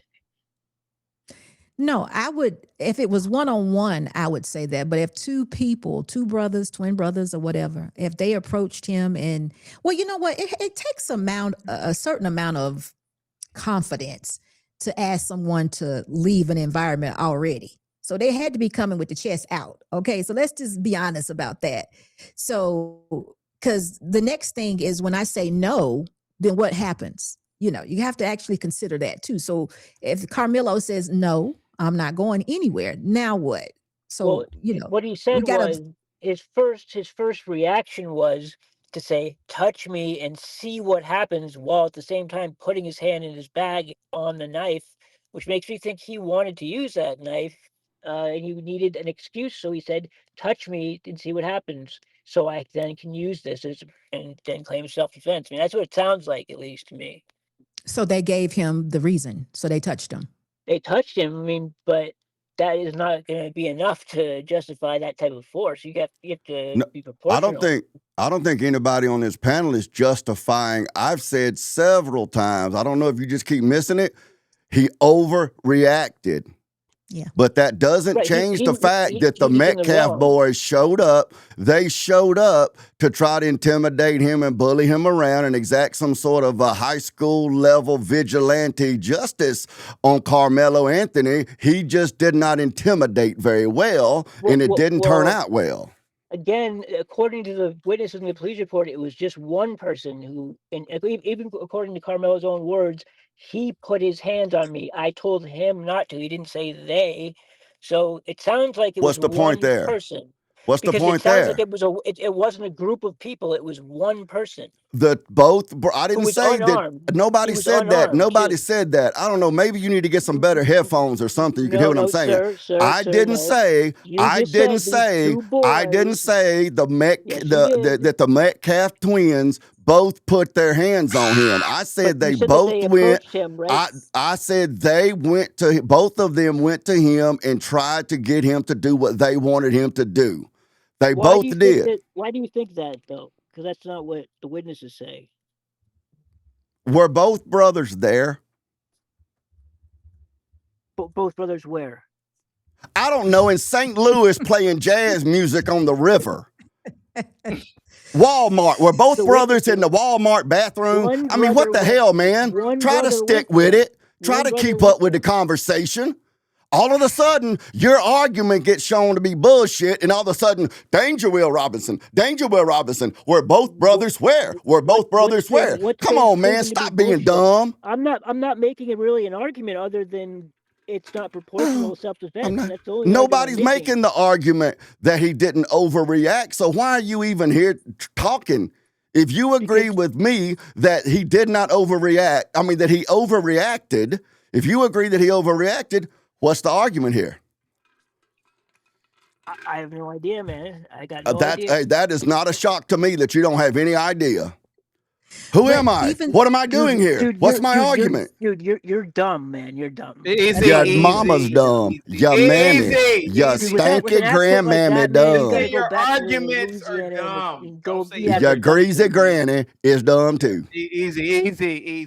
Go ahead, security boss. So I just have a question because I think it's Dane. Dane is saying that he overreacted, and obviously it appears that he overreacted. But don't you have to ask yourself why? Oh, why did he overreact? Because you have a choice. We have a choice not to overreact. Right. He could have came out with a deeper threat, crossed this line or something else. He could have pushed him. He could have done something else. So, I mean, of course, I haven't heard anything about it. So I'm just trying to figure it out. What do you think would have made him overreact? I think part of it is he was a 17-year-old young man and probably still developing his impulse control. My understanding was that he was new to the area. That's a vague memory I remember reading back when it first happened, was that his parents had just relocated to a different school or something and whatever. And you got two athletic guys here. Now, the Mike from Boston or whatever, he keeps emphasizing the fact that only Austin touched him, but you had these two brothers standing there trying to compel him to do something. I would say he felt unsafe. He had to defend himself and overreacted because of that. Probably, which I just heard him say that something in the police report or something said that he said he was there with his girlfriend or friends around or something. But probably he didn't know these guys. And I don't know what's going on. Am I fixing to get, beat down? Or if nothing else, I'm going to be humiliated if these guys drag me out from underneath the tent. And then he overreacted. I know when I was 17, I overreacted on a lot of stuff. But I also know when I was 17 that there was a lot of these dudes in high school that they could catch a ball good and they could run really fast. And they seem to have a different set of rules in school and in the community they live by. See, and then the underlings, the groundlings, see, they had a different set of rules. So, the whole thing of, he was under our tent. that indicates that these guys believed that because they were the athletes and they had a bright future in front of them and such, that somehow or another they actually had dominion and possession over that tent, when in fact it didn't belong to them. And when that's their mindset, here's an outsider who's come under our tent, and we're the stars here, so we're gonna act like we have authority when really we don't run anything but our mouths. And Yeah, so Okay, I've so never seen Dane, someone try to defame the character of a victim. This is the victim we're talking about. You're doing everything you can. Now you're sounding like somebody on the left talking about victim blaming. I'm just No, I'm stating saying the facts as we know it. how often in cases do we try to besmirch the character of the victim? I'm just Okay, wondering I'm how a often we bad do that. person. I'm a bad No, I'm person. just I'm wondering how being often mean we and do it. rude. I'm Do a we do it bad in, what other person. cases do we do it? I'm a ninny head. I'm a duty poop, man. You shouldn't behave like that, Dane. Honestly, I I don't didn't come care, up here to brother. even speak I to don't you. I care. came up here to talk I to CT. I don't know what I you're even don't talking about. care. I don't care about that either. so You are can I the get in one. for a Well, moment? Yes, ma'am. you're Dane, not saying anything Dane, to me then. I mean, Dane, there's nothing to say. let's let you and I just have a conversation, because I want you to enlighten me, because Uh-oh. you made mention to being a 17-year-old and overreacting. So even in your overreacting, there was a mindset of something that you wanted to accomplish. The more I hear you speak about it, it sounds as though you could have been jealous, or maybe it was pride or ego or something that took over you that made you respond as an overreaction to whatever was going on. So I want you to, I mean, I'm not a man and I don't think like a man, have no idea. So I want you to enlighten us with your overreactions, because there was something that progressed. There was something in you that said, I am going to do this. And there was something that prompted that. So, I mean, could you say maybe that Carmelo might have been jealous, had a little That's possible. envy, or that's all no, possible. I don't mean to put that on him. I'm asking you, No, I what understand. was your motivation? No, Because we do things to get an outcome. He didn't mean to kill him. He didn't want to go that far, but he Real did quick, this. Woolsey says it wasn't a tent, but a canopy under the bleachers. Yeah, right. I remember that from last year. It was a canopy. Yep. What difference is okay? Yeah, but see, that's what happened. I mean, they get to slicing and dicing it. The next thing they're going to do is start arguing what they had for breakfast. I don't understand what those details matter to the actual crux of the case.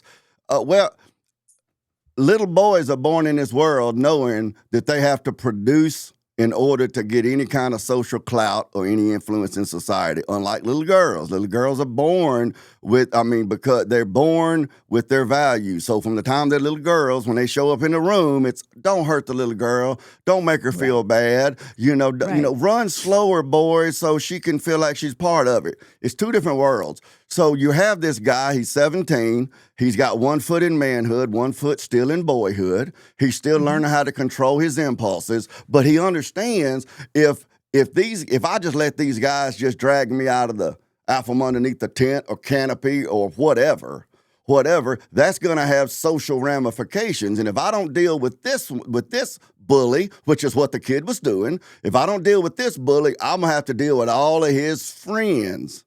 You see, later on. Okay. So then he responded to that, which I don't see a problem with responding to bullies like that, but he over responded to it.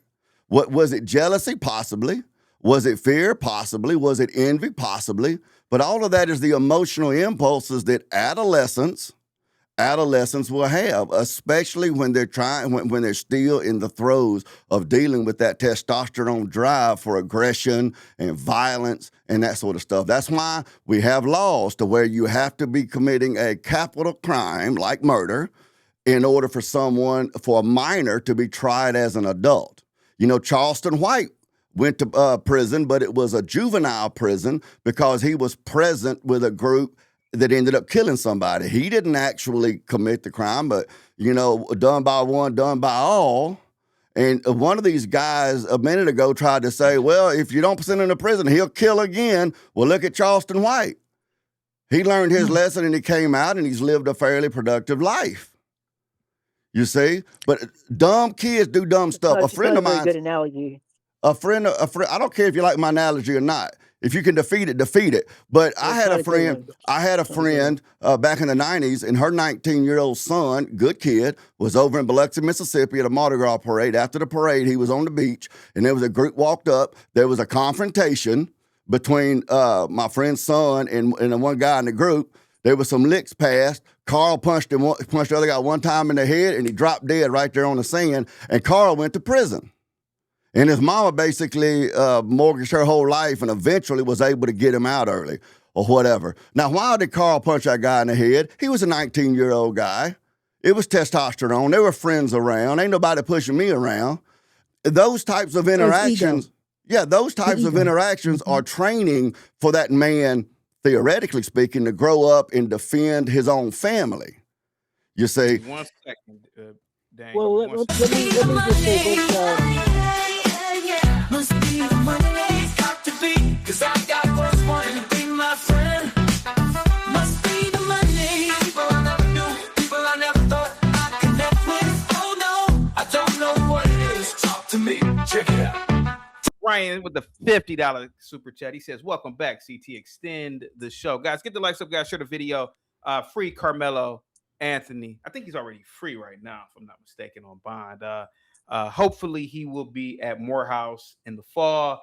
I'm riding with him. You know, remember that? I don't know if you guys remember that Suge Knight thing. I'm riding with him. Yeah, I'm riding with him. Race first, right and wrong, somewhere after that, right? You say what? Race first. We go with race first. And Mike then from whether the Boston. person was right When or have wrong, I ever? right now, you're doing it now. When have I ever? When have I ever? I've never seen you do it until now. This is the first time I've seen it. Okay. This is the first time I've seen it. It's the first time. Okay, buddy. Maybe the only time I'm I say right. the only time I say race first is if I'm hurrying to the buffet line. That's the only time I say it. I'm gonna race you to the buffet line. So, Dane, with that being said, do you think that he is going to walk away? Oh, I don't think that he should walk away. He committed a crime. He took a life. He overreacted. I think that just like Charleston White went and served his time, his debt to society, and he came out as an adult, and he's lived a very productive life. The Charleston White you see today is real mouthy and profane and that kind of stuff. But if you go back and look at some of his earlier material, it was very clean cut and stuff. So I think that like Charleston White, if all of the details that we know from the press are accurate, that just like Charleston White, he should go to like a juvenile, institution or whatever the case may be, serve out his sentence, and then go on about his life once he's paid his debt to society. Because this is not like the guy, he just walked up to somebody on the street for no good reason, like what happened on that subway with the Ukrainian girl, and just decided, I'm going to kill this person. Right. I mean, I just think the details there matter. So I think, I ask you about the pride and the egos because pride comes before destruction. And I think this young man is definitely is an example. Correct. And he's going to be used as an example. And I think that he will not walk. But I think the fact that I don't know where he'll be sent to prison, if what we're hearing now, he is going to be made an example and they're going to put him in jail. And I hope other young men get to see this because just unlike yourself, you said that you had opportunities to make it right, or you realized that sometime you may have went too far, but you didn't go as far as this young man. Right. We're living in a time now where young people go too far a lot, and they're not going to get to walk away anymore.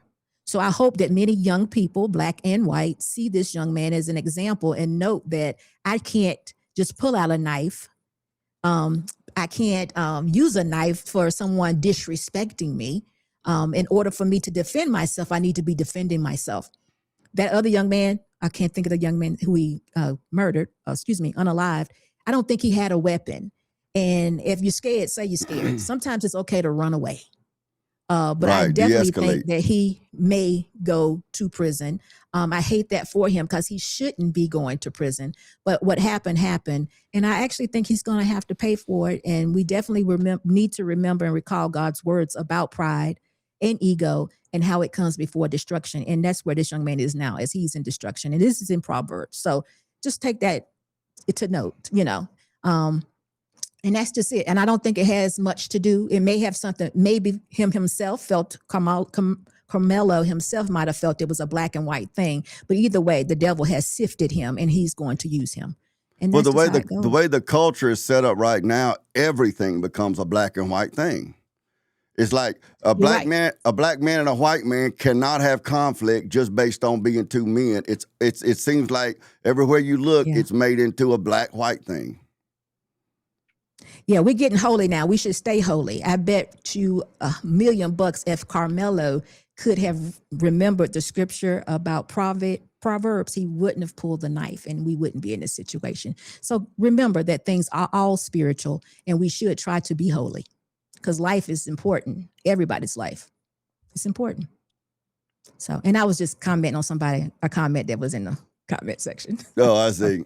I went to the left. I went to the left a little bit. Hey. Yeah, I'm not even looking at the comment section myself.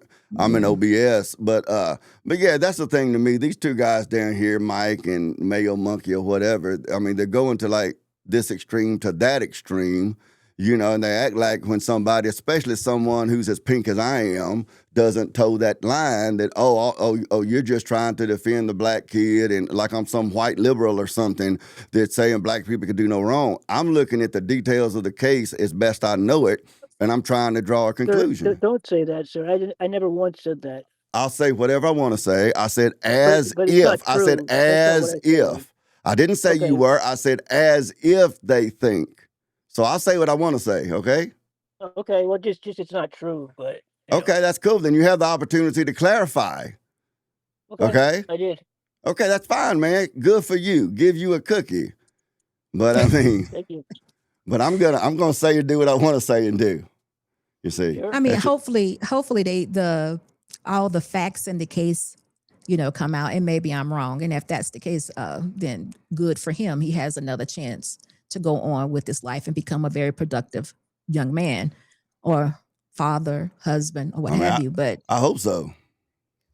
I mean, the problem is that Austin, the kid who lost his life, will never get that chance, and his family has to deal with the trauma of this death. I mean, and it's not just them. It ripples out and affected so many people's lives, and it was so unnecessary. That's true of any killing. That's why I don't see. That's true of any killing. So I just don't see any way where I can say this man would go away and have his life. I mean, he needs to pay for what he did. It was a horrible thing, and it wasn't. Nobody said he doesn't need to pay for it. Nobody said he doesn't need to pay for it. The majority of his life in prison, I think he needs to spend the majority of his life in prison. And not only that, he's proven that he's dangerous. I mean, this is a dangerous individual who is willing to do that over something so minuscule. I don't want my children being around him. I don't want my family being around him. I don't think anyone here would want their family being around him. That doesn't mean anything. I don't want my children with him. I don't want my children to be around him. Not an argument. Just because Austin lost, don't make him a good kid. That's what I've been trying to say, man. That's what I've been trying to say. It's got nothing to do with that. I'm just saying that the loss of his life, though, affects the parents, the family, the brother. That's any killing. That's any killing. So yeah, I'm not disagreeing. But the consequences for doing that and causing that much destruction are prison. No, it's not. No, it's not. No, it is not. See, that's your narrow thinking. Let me give you an example. Let me demonstrate it for you. Let me demonstrate this for you. If I wake up in the middle of the night laying next door to that little dwarf I'm married to, and somebody's climbing in my window, I can ventilate him, and his death will affect his children, his family, his siblings, and everybody, but I would not deserve to go to prison. Please stop speaking in these feminine, emotional extremes.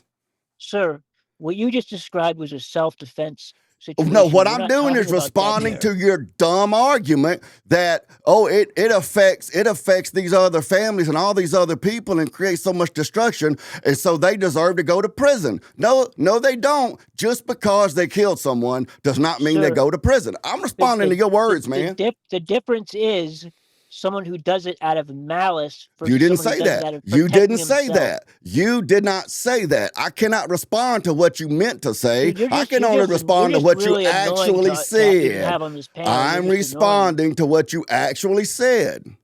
That's all So I can let me make respond a to. comment. Okay. Let me make a comment to DJ. DJ, your ego and your pride. This is the consequences on both sides. For Austin to approach someone with the audacity to think that he could move someone, that was pride. That was ego. He lost. Now, this other young man, just because he's walking and now he's going to court or being tried for it, he's going to lose also. You just never know what the outcome is going to be, but there's always consequences. So nobody's winning in this. These are two examples. You never know who's going to win the fight. But I feel like we're saying the same but the thing. destruction that went forth was the same. Neither one was better than the other. I don't know all the ins and outs, so don't if we're quote gonna be me. fair, but one of them is a murderer, one of them's not. I mean, no, one of kinda them lost. fair. One of but them lost, and the other did one is in the stab process someone of in the heart, losing. though. I mean, one of them did You do just- something that was terrible. The other one didn't do something as terrible. Right? But no, that it's not like that. No, you can't say. I can't come to you and say something to you and anticipate your response. If I say the wrong thing, you may lash out and stab me in the neck. And I can say, well, wow, I didn't know that I disrespected him that bad, but I still disrespected you. I would can't still do be that. more wrong. I would be more wrong than you. No, it's all morally wrong because I shouldn't have disrespected you. You can't determine how a person is going to carry out their thoughts, their feelings, their emotions. One person carried his out with being a bully. The other one carried his out with a knife. You just don't know. You don't know. But both families. The law is what tells okay, so you, now though. you going by the law. But no, you made a comment was saying that these families are going to be, well, you didn't say anything about Carmelo's family. You said Austin's family, they're going to miss him. He's lost. And, we feel very sorry for that. And that we absolutely do. But can you imagine Carmelo's family? They're here now having to prove what his thought process was at the time, what his mental capacity was at the time, to say whether he was guilty or not. Obviously, he was guilty. This man is gone. But, it depends on what 13 people are going to think about, how I would have been in this same situation. And these are grown-ups that are deciding this. Yeah, that's the problem for him, though, because those people are going to have to look at this and they're going to say the same thing we're all saying, that he shouldn't have killed him, I think, right? You can never determine that. That's the point. That's the point. You can't determine. You can't just go out there and do something with the hopes that you're not going to die. You can't. That's not the best thing to do. Is don't do. You disagree. You said you should have killed him.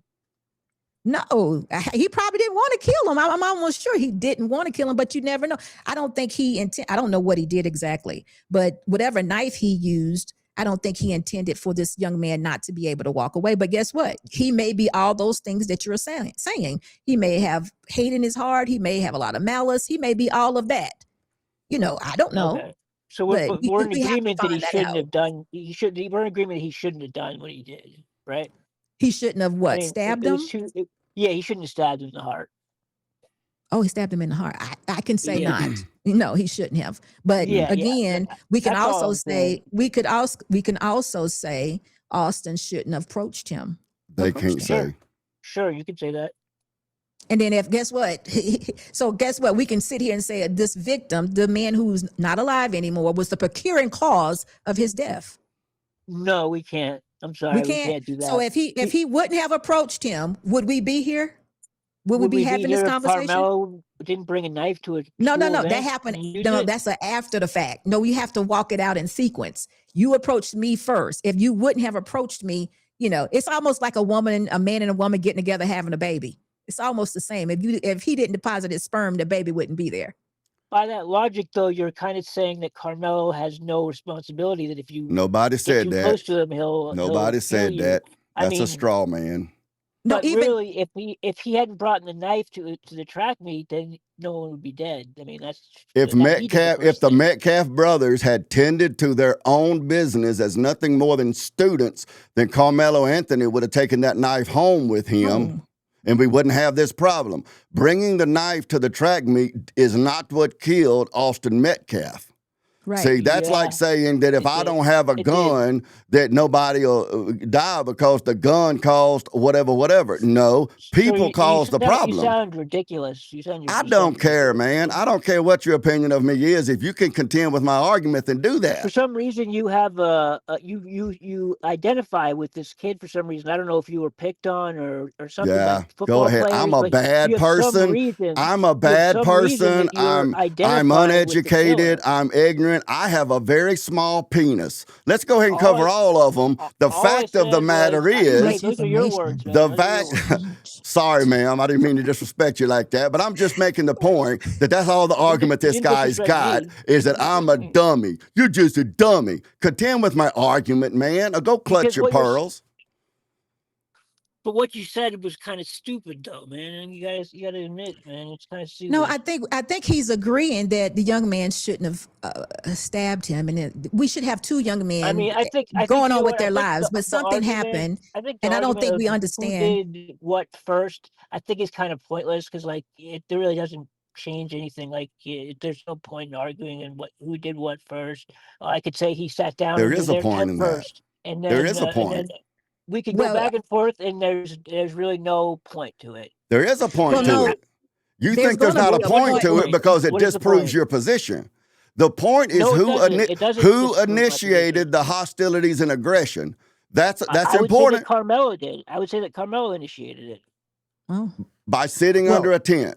But by bringing a weapon and going under That their doesn't team's area. when I walk through Walmart carrying my 45, So I am not why did he initiating go under their hostilities. tent with a I knife am on not them? I Why? am that has nothing to do with it. When I'm carrying my 45 Well, through if he didn't do Walmart, that, then this I wouldn't have am happened, right? I'm trying to test your claim. If I'm carrying my 45 through Walmart, I am not initiating hostilities or aggression or confrontation because I have a weapon. If someone comes up to put their hands on Big Daddy and they get ventilated, I'm responding to their initiation of violence. Sir, according to the police report, he went under their tent and was talking reckless. So he initiated the Metcalfs are not the language police. They should have gone and got an adult instead of trying to bully this young man. But did he not provoke the situation, though? Okay, so that's a different point. Are you saying that Carmelo went in saying what he wasn't going to do? I mean, he went in with the elevated attitude. Carmelo started this. Is that what you're saying? According to the police report, Big he Cat showed with up there and was talking reckless. Whatever that means. That's Mike how Foster, he give me a described second. it. Give me a second. Big Cat with the $20 super chat. Thank you so much, Big Cat. I really appreciate you. Says the key point is it okay to delete someone if you feel disrespected? Of course not. No, it's not. Nobody's made that argument. Yeah, nobody's made that argument. Yep. They are not going to delete Carmelo, only trying to get him out of the tent. By the way, great to have you back, CT. Great to be back. And thank you so much, Big Cat. Positivity is coming your way. Guys, give it up to Big Cat. Salute to you, buddy. Positivity is coming your way. Guys, please go over to SBU Live and support.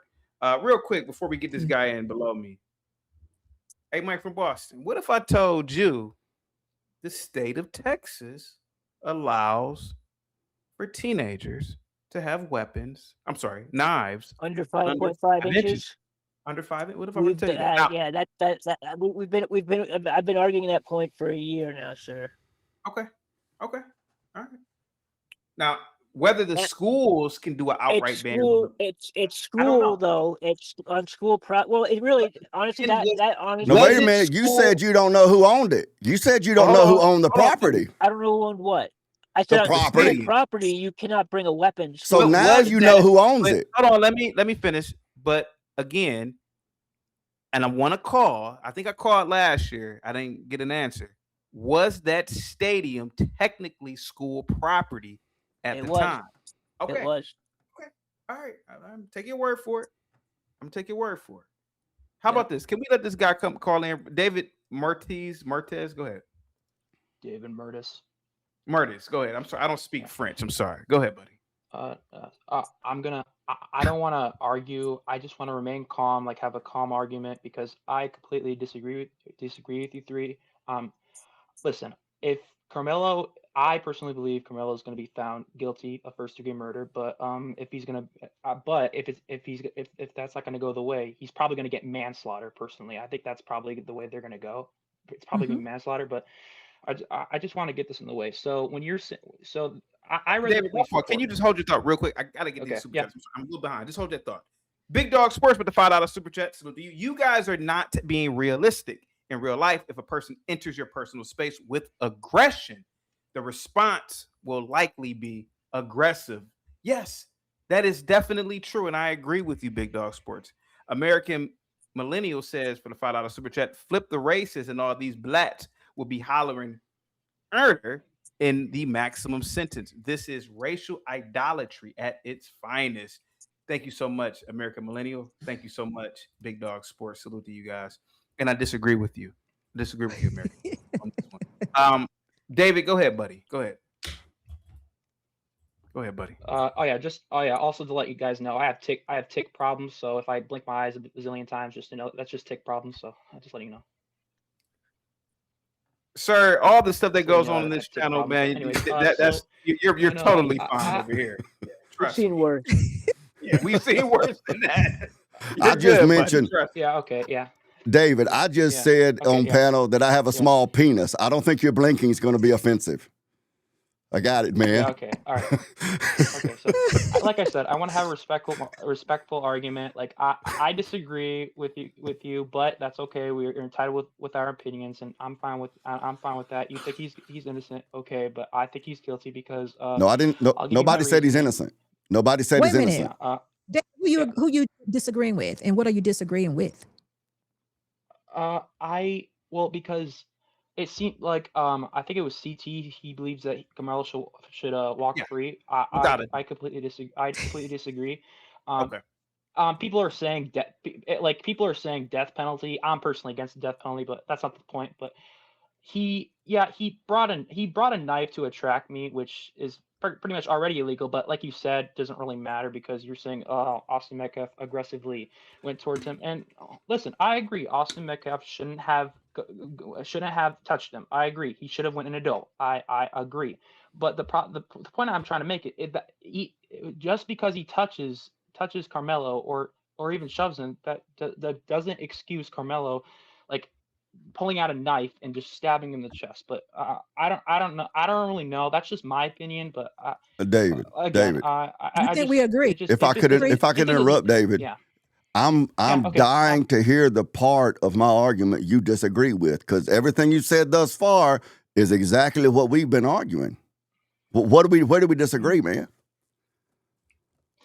Maybe I'm just confused. It seemed like because for you, Dane, it seemed like the focus for you was Austin Metcalf aggressively went towards him. That seems like what the focus was. And well, that's part of it. To me, yeah, part of it. But for me, the focus is Carmelo, because he decided to bring a knife to a track meet, stat underneath the wrong tent. But I don't even know if that's the rule, but I don't know that there's an actual argument here, man. And I do want to say I appreciate you speaking with sense compared to some of these other guys I've been talking with. No, I think that the difference in my position and your position is that I'm trying to look at all sides and trying to discern what level of truth is on all sides. So I think you're creating a false dichotomy there, just a logical fallacy that either Austin went to him with aggression, or Carmelo should have or shouldn't have done what he did. What I'm saying is both. Is that Austin initiated it, so that means Austin is not the sweet little angel that was just doing the Lord's work and got killed or whatever. But at the same time, I can say Carmelo, he overreacted. He should not have stabbed the kid. I can say that there was blame that goes on both sides. But ultimately, if Austin Metcalf had tended to his own business, which you said you agreed with. Could you guys hear me? I can hear you. I can't hear you guys, just to let you know. I can't hear you guys. You got to go out and come back in if you can't. Yeah, you got to go out and come back in and reset it. L with the $5 super chat. It was a Baby Scout Swiss Army knife. They act like he had a machete in his backpack. Exact. L, exactly. L. Security boss, I don't know how much time you have, but I'm gonna be here another 3.5 hours. But I wanted to talk to you about the graduations that have been taking place with all the dancing, because people will be surprised about my thoughts on that. Yeah, so yeah, if you want to stay, I want to hear what you have to say.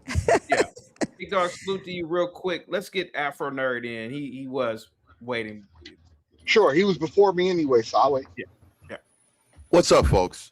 What's up? Welcome, Hello. CT. So quickly, I had a different perspective on this a bit before, when it first started. But when you brought up the Bernard Getz case, right, and being a New Yorker, I was very young, but I'm very familiar with that case. And I'm going to tell you something. If you put those cases together, I mean, you can't always, everything isn't symmetrical. But Dane's argument, I think, bears a lot of merit if you really start to unpack this. And I want the audience to understand implicitly where I'm going with this. 1984, New York was a different New York than it is now. Some are saying we are returning post-COVID, but that's another question. But Bernard Getz was a diminutive white man on a subway system, just like the Warriors film from years ago. All those mean streets. There was a whole thing about what New York was like in the 70s and 80s. So he was not necessarily accosted by these group of black men initially. They tried to pull him to the side and they asked him a question, pardon me. They asked him a question, and he thought that he was about to become a victim. So based on his feelings, he pulled out the burner on these people. One was paralyzed, I think, to this day. I don't know if he's even still alive, but he became a paralyzed victim. So he didn't have a knife. He had a gun. Now, another part of this argument is that, well, Carmelo left the scene. He tried to hide the weaponry and that kind of thing. Do you understand that Bernard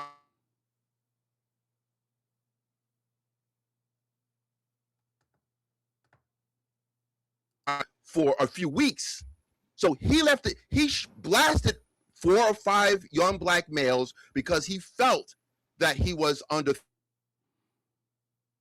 screwdrivers on these men, right? So when you think about the environment, the criminality at that time, the subway system was rife with crimes and attacks and robberies.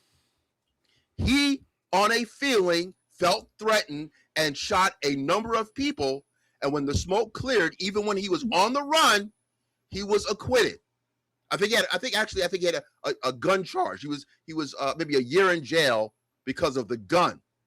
But other than that, yeah, sir, we have to understand, where is the difference exactly?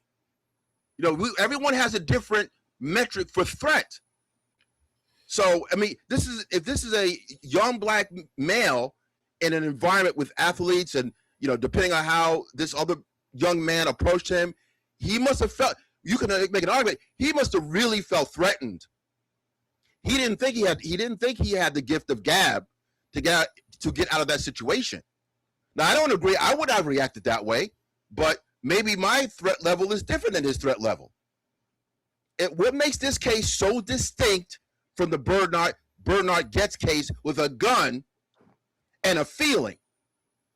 And why aren't we talking about this all-white jury? This is not a jury of his peers. That's all I got to say. Real quick, good points, Chris, Mr. CT. What the youngsters do when they are graduating, that was before your time. Everybody has a way to have a good time in their own way, and I think holding a diploma that they work hard is for wrong. I think you're doing that. It's the audio thing. Chris, hang tight with that super chat. I'm gonna talk about that in a minute. I think I know what you're saying here, but I'm gonna circle back to that. I can hear you, Dave. I'm gonna circle back to that. Just hang tight for me, Chris. Go ahead, Dave. Yours. I thought it was my turn.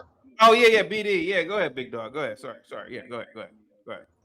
Okay, I think the disconnect is this. I think folks have developed a parasocial attachment to men because of their race and nothing more. If this was a Chinese teenager and a Mexican teenager, and what happened, Kind of breaking up, buddy. Man, I was hoping that was his audio and not my software. All right, let me go out and come back in. All right. If I could say this, CT, real quick, with Afro Nerd Radio. The last time you and I were on panel, Afro Nerd, we were contrary to one another. Earlier on this panel, there was another young man on here, and he and I were contrary to one another on that same panel. So I'm feeling a little unnatural now because people I usually argue with are agreeing with them. I'm violating the laws of nature.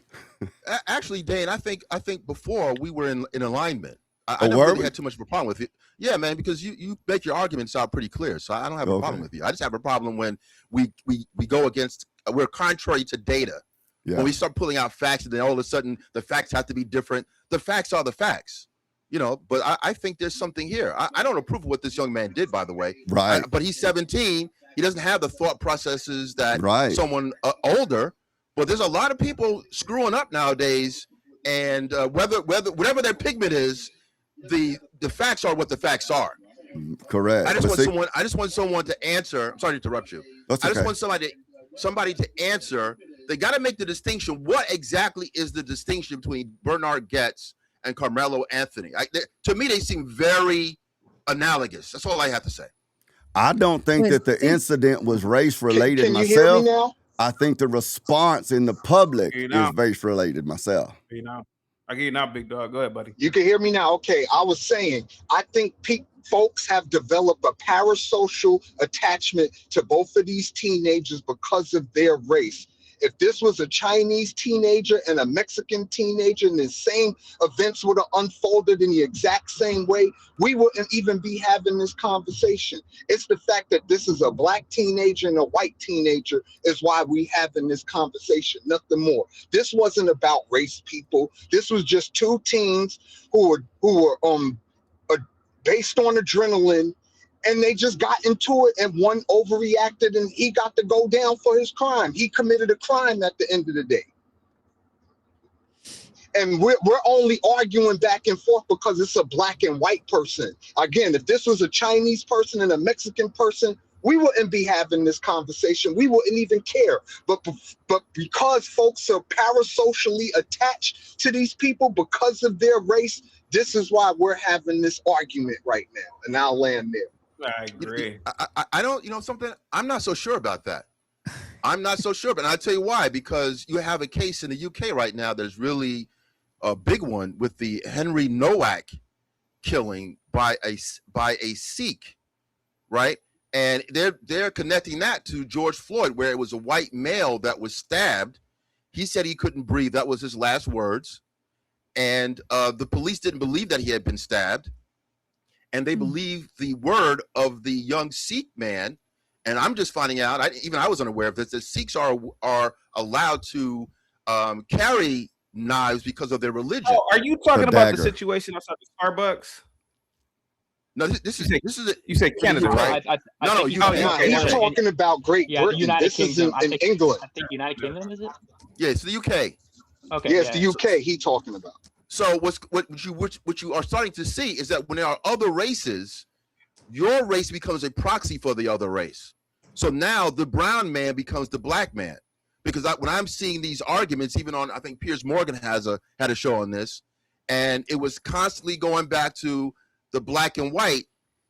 So you are getting a proxy argumentation with different races. So I don't necessarily think that I think we're in this zeitgeist where color matters. I don't like it. I think it's disgusting, but we're in the 21st century. AI is on us, and we're still being this ignorant. This is where we're going. So we're going back to 1950 in some respects. Race. But yeah, So a brown man Bernard, stabbed. Go ahead. I'm sorry. Excuse me. So Afro, no, I just wanted to answer your, not really answer, but you had a question out there somewhat. The only difference is, and it's really not a difference, we just haven't heard the defense of Carmelo. If his attorney decides to say that he feared for his life and they make that an issue and he can prove it to the jury, then you're right. It would be somewhat the same. I want to jump in real quick when you said about the jury.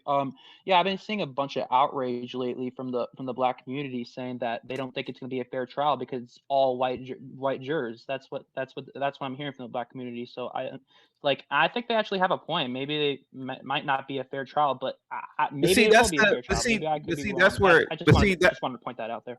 That's where I was in my monologue earlier. I was saying, one of the problems is in America, the average American doesn't get all the facts. Right. It's not an all white jury. It's 6 white and 3 Middle Eastern and 2 Asian and 1. They didn't give the other race, but and I assume that's probably Indian, maybe. I don't know, East Indian or something. So it's not an all white jury. It's half and half, really, if you consider those people colored people. So. But even in that, doesn't the attorney actually pick the jurors? No, the jury is picked by a process that is referred to as voir dire. Right.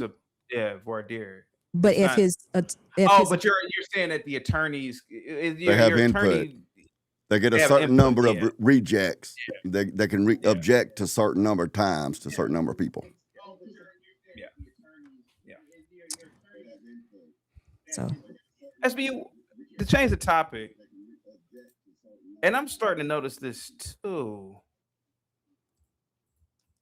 Why do people give a shit about how black people celebrate at graduations? Hey, to me, I've always wondered that. Like, why do y'all care how black, especially at a HBCU? That doesn't make any sense to me. I've always wondered that. Like, why do people care about the celebrations? It's like, all right, they got a degree, they got a diploma. Who cares? I don't do 50 backflips for all we care. Who cares? Who cares? Are you shocked that I'm saying that? Yeah. No, I think you may represent a good bit of people who think the same way, but I represent the other side. I think yes, I do. I think with that ceremony, there should be some type of decorum. I do think it is something to definitely celebrate, but for me, it's like privileged. It's like prestigious.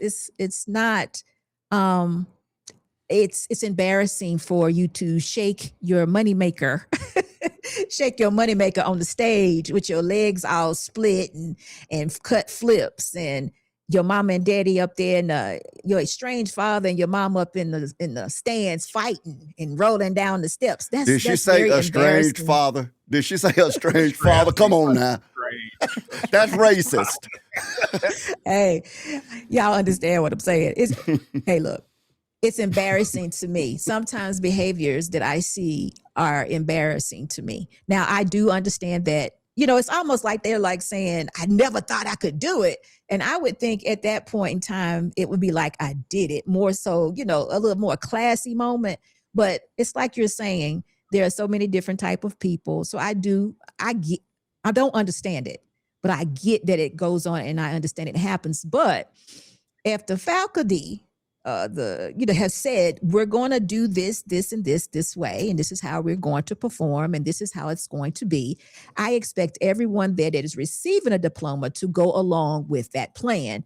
And if you don't, then we have a problem. So, but I'm an instruction person. I don't have to, have all the attention on me. I don't have to be selfish. I don't have to do all that. I can be quiet and just get my paperwork and just keep moving and live my life. But some people require all the attention, and I think it's very selfish. So, that's me personally. I don't like all the air horns with the little aerosol can blowing in the stands. I don't think it's proper for graduates to have the top of their mortarboard all decorated and personalized. To me, the academia like that, there's a certain level, as she said, of decorum, respect, and honor. And I just think that it degrades that. And I'm talking about even when Brittany over there with her blonde hair has that mortarboard decorated and stuff. I mean, education is about a lot more than getting a piece of paper to hang on a wall. It's about developing you intellectually, academically, cognitively, and that sort of stuff. education should affect how your person is as you move forward and mature. And I just think that the air horns in the stands for your family member and all of the flipping and stuff, I just think that it's contrary to what education, the point of education as a whole, whether you black, white, yellow, green educated, it's contrary to that. Forget the opinions. Because basically, if we're just going to say what we like or don't like, it doesn't mean anything, right? Here's the reason why you would push back on certain behavior. For the same reason that you would open the door to gay marriage, right? Marched its way into the whole LGBT. Easy. I got dinged for talking about that community. Yeah, use another example. So the do funny groups, right? Effectively, right? So when it comes to schools, right, certain behaviors that you want to automatically push back against because you don't want them to become social norms, not for the fact that you fear so much about the social norms, but because you care so much that this is just step 1 of a step 10 process that gets a lot worse. You have to push back on it. And any parents that actually give a damn about their kids or they care about their schools will get involved and take note to that crap and push back on it. The rest of us that don't care if our kids, like, I don't know, bring knives to school or whatever, right? Throw him on the execution block. Put this boy on the guillotine. Unfortunately, he ain't going to get the death penalty because Supreme Court ruled that out in 2005. I wish they hadn't, but he ain't going to get it. But he should be, period. And they should sue the parents. One quick thing, I'm just for clarity, CT. You talked about HBCUs and the showing out. Is it HBCUs or is it high school graduation? I was talking about the whole gambit, man. Like, YouTube now, it's high school graduation, it's graduations from PWIs and HBCUs, and I'm looking at the comments and I'm like, well, why do you care what's going on at Morehouse? Like, Billy Joe Bob, why do you give a shit about what are they doing at Morehouse? That's and then the biggest problem is that I saw, maybe it was Matt Walsh or somebody, they were covering the cues, throwing up the hooks. What, stepping? Like, oh, look at them! Stepping? Like, you don't even know what that. Yeah, only for a minute. Yeah, I know. And I'm like, well, why do y'all, like, you don't even know what they're doing? It's like, to me, it's like, listen, bro, like, I'm not trying to be on no pro black stuff, but it's like you don't know about that culture. It's like you shouldn't even talk about the topic. Go ahead. Well, okay, first. I got to put you on mute, Dave. All right, okay. Go ahead. Well, there's a couple of things going on at the same time, in my opinion, right? First, I think some of this is connected to prom culture, which I think is reprehensible, right? Where you all this clown stuff, helicopters. Some woman had access to a helicopter for her kid, and for her child. And it was just ridiculous. So that you have a prom culture thing that black folks are being connected to. Then you have this whole kind of over elation at these. I will look at this HBCUs, but I'm listening to what you're saying, HBCUs and/or high schools. But I tell you this, CT, you can't even put your high school diploma on a resume. No, you can't. I'm confused on this. But like, to have this much fervor for high school when you really can't do anything with it, right? I mean, the last time I put my high school education on a resume was when I was in college working at Sears. Like, but I think the whole thing with high school graduation that I can remember, it was more like a coming of age thing, right? That's why we were celebrating and partying all night. It was just something fun, just you were under control for 4 years of you had to ask permission to do this, that, and the other. And I think it's just a coming of age thing. I don't see what's wrong with these kids celebrating. I mean, the twerking, it's a little too much for me, but if a kid want to do backflips, hey man, let the little mother have to do 50 backflips, man. Who cares? That's what I see. Do it outside, CT. Go outside and do your backflips, but not in the middle of going across the stadium. Why can't you do it in the stadium? To me, have we become so sensitive that we got to start judging people on how they celebrate their achievements? That doesn't make any sense to me. Is this the world we've come to? Yeah. My argument is it an achievement on some level? Because that's like having a conniption when you get a free hamburger or something at this level. You can't do anything with that diploma. Not really. It's getting, look, you can barely acknowledge your BA or your BS. That is true. But nowadays, and I'm telling you this personally, it's more a graduate level that you have to put that on your on your signage when you're in a corporate environment. You might throw it. No one's really put. It's your JD, it's your MBA, it's your MA, your MS. No one's even putting their BA on there. And now you're going to do backflips on a degree you can't really use. So I'm going to start to do the chicken and do the buck or whatever when I get a hamburger or something. What are we doing? I think the major problem is you can't use it.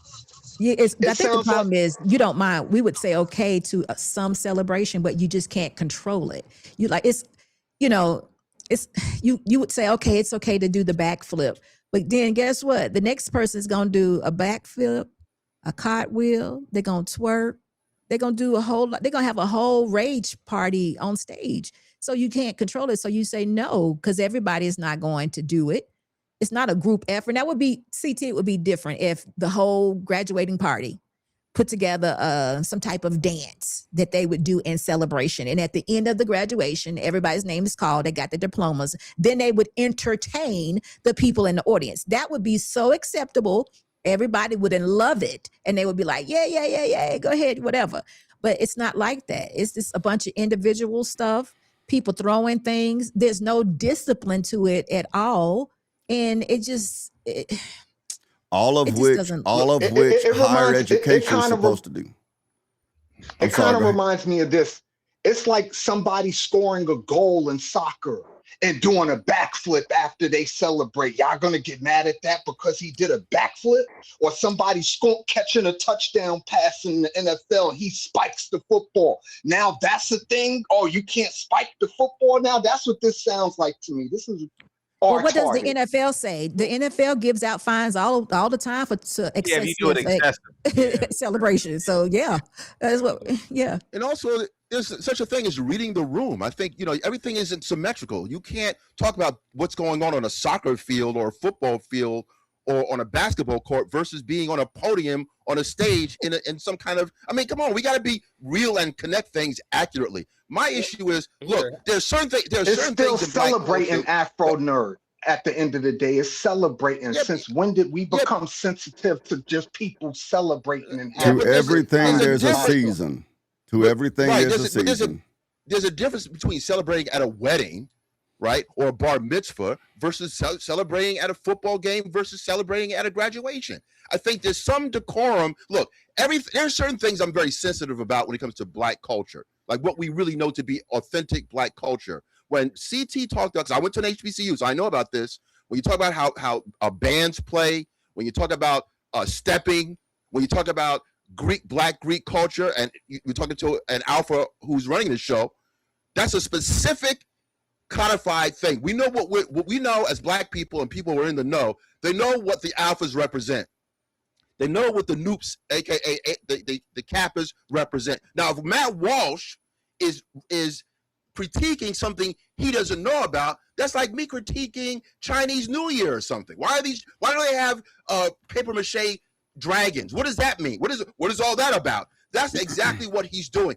We have to be very specific and discerning about what we're critiquing and why we're critiquing. Everything that Black folks do, and white people, any other ethnicity, everything can't get it passed. Some things are just clown-ish.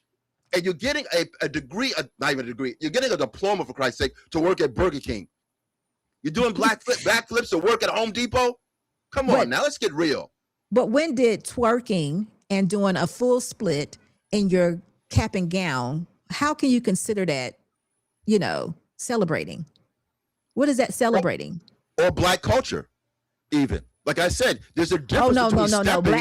Black culture has definitely embraced that. So we don't pretend. Black culture has embraced the twerking. I did a show years ago about this. Remember those Black American females that traveled to Ghana and they were on one of those old buildings made by I think the English or something. Remember they were twerking and they said this for the ancestors, Right. I mean, if you really sit back and think about it, twerking is a part of Black culture. It goes like thousands of years. I mean, hell, I showed hieroglyphs where Black women were twerking in the. I don't like. To me personally, I have my things about twerking, but I don't look at twerking as a bad. I don't think it's that bad of a thing to do. I just think it looks like a little time and a place. a time Yeah, and you place. can say What are you promoting? What are you No, promoting? what I'm Twerking. saying is it. I did do a video about this years ago. I gotta find that video, but I didn't see anything wrong with them twerking. It's just that okay, this is what black women have been doing for. It's to me, it's like flamenco dancing in Spain or the belly Okay. dancing with the Indian women. It's like, hey man, if you Oh. want to dance, dance. What Well, they got? look, no disrespect to security boss, because I saw that infamous interview you did where the gentleman was asking you about black culture. You were being interviewed, and I didn't. I mean, he kind of gave you his opinion on that. I think the issue is black culture is not respected by having lowbrow and highbrow designations, right? There's a difference between going to a Wynton Marsalis performance and going to a 2 Chainz performance, right? Two things can exist, but this idea of labeling something black culture, and there's all these permutations of black culture, we never discussed this. Like, there's a difference between a NASCAR race, what happens there, and what happens at the Met. I mean, we don't, but black people, it's like, it's black culture, and it's this all-encompassing thing, and let's just chalk it up to some of this knick-knack behavior is lowbrow black culture versus going to the Schomburg, which is in my haunting grounds, and checking out something, a Frederick Douglass, speech or something, or discussing Frederick Douglass. It's difference. So listen, So when the I issue say isn't the venue, it's not the celebration itself isn't the issue, it's the venue that is happening. Time and a place. That what I'm hearing? Well, everything no. is a season. Look, it's education. First of all, it's education. Education is supposed to have some academia has a certain kind of cachet, whether you're being educated in high school or in college. It is education. Now you're going to be lowbrow and bring it down to the street. This is where teachers and principals are there. I mean, this is a different place. This is not, on the street corner and doing all kinds of shenanigans. We're gonna bring weed. We're gonna smoke weed in the middle of the I mean, might as well do that. Let's bring that in. Let's bring some. Come on. So it's almost like, what is it that you want to do? You just, to me, you put like a black dot on your accomplishment because you really didn't accomplish anything. Because I would think getting your degree, going through the 4 years of college, it should change you. It should grow you up. It should give you some discipline. It should take you from one place to another. But if you started out as a freshman twerking and you now are a graduate or maybe have your bachelor's and you're still twerking, then that something happened there or something didn't happen there. And if we're going to associate it with black culture, then we have an issue. That's what I ain't gonna say I fight against it. I just left it alone because that's not my culture. I don't want anybody to think that just because I'm a black woman, oh, she twerks or she, think of me less because this is what's been embraced. Because we can't. It's just a youth culture. It's just sexual. No, because I see grown women out there twerking too. I'm sorry. Well, maybe at a certain. Well, in my opinion, it could just be the way I look at it. If an 18, 19, 20, 21-year-old is twerking, what's so wrong with this sexual mating dance ritual? To me, I don't sexual mating dance ritual at a graduation. Sure, and I think that's the best place. That might be the best place to do it. I'm good there. I'm with you. I agree with you. Like, to me, I've always wondered, why do people get so mad when they see these girls? Wait. Oh, a 21-year-old girl is twerking. Oh, hold up, CT. Are you saying that you're okay with sexual conduct within school premises? If a 21, 22-year-old female is twerking at a school graduation, to me, I just don't see anything wrong with that. Maybe it's because I'm old school, like 90s, like like the Al Bundy type. I just don't see anything wrong with that. Well, listen, CT, I'm on your side now. Maybe she is trying to audition for a husband. Right there on stage, twerking. I can really do this. Limber. Were they really twerking on stage? Yeah, she was really twerking and did a whole split. What's wrong with a split? I'm agreeing with you. No longer CT am I got to be fighting. trolling. CT got to I'm be not trolling. fighting anymore. You got to be trolling, She was man. looking for a husband. She was looking for a husband. CT right there at the trolling. graduation. What I'm saying is, I don't understand why outsiders are commenting Oh, about outsiders. Okay. what's going on, particularly at HBCUs. Now, do I personally like twerking? Absolutely not. If I had a daughter, I would shame her. I would say, sweetheart, only whores twerk. That's what I would say. I would shame the behavior out of her. But this is an ancient practice. I mean, SBU, I've seen the hieroglyphs. Want me to show you hieroglyphs of some ancient black Under those premises, we get a right to deport them, right? It's not our culture. That's outside culture. You don't have a right to deport Americans. Absolutely, these are Americans. We do, right? These are Americans. We're not allowed to fly like swastikas and basically support the whole. I'm sorry, we're not allowed to openly promote. What do swastikas have to do with America? We're not allowed to openly promote that group within the United States through the means at which they say to do it. Wait a minute. What about the Hawaii girls? Well, listen, when you go to what you call it? They're all like, but you're at a what do they call that? What do they call it? A luau. A luau. Excuse me. Yeah, I can't remember. If you had a twerk fest, I expect everybody there to be twerking too. But at a luau, you got the little grass skirts. Yeah, and the Arabs have a belly dance, and still, no, not at a school function. Regardless if it's a 21-year-old or 24-year-old, it's the school function, right? Because once you open that door, where is the line? So if I can shake my butt, right? Can I shake the other side too? Can I flop my boobies out? Well, I'm sorry. Well, I guess can my daughter? Josh, can I ask you a question? In 1 second. Can you answer a question for me in 1 second? I could try. What city is Spelman located in? I don't know. That's what I'm saying, man. Like, let these HBCUs do what they do. What does it matter? You didn't even know where this school was at. I got a matter. Okay. Go ahead. I got several points. I've been entertained by this back and forth while you troll the panel. But go ahead. Even though I understand that like a bachelor's doesn't necessarily admit you to academia, correct, but that's like the beginning step. When you get that bachelor's, that's your beginning step of moving into a centuries-old academic system of academia.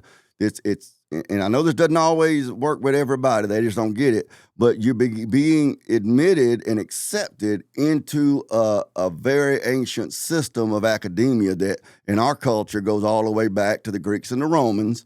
You're being accepted into it. That's a solemn ceremony right there. And so it's not necessarily about that individual who wants to be the superstar of the world.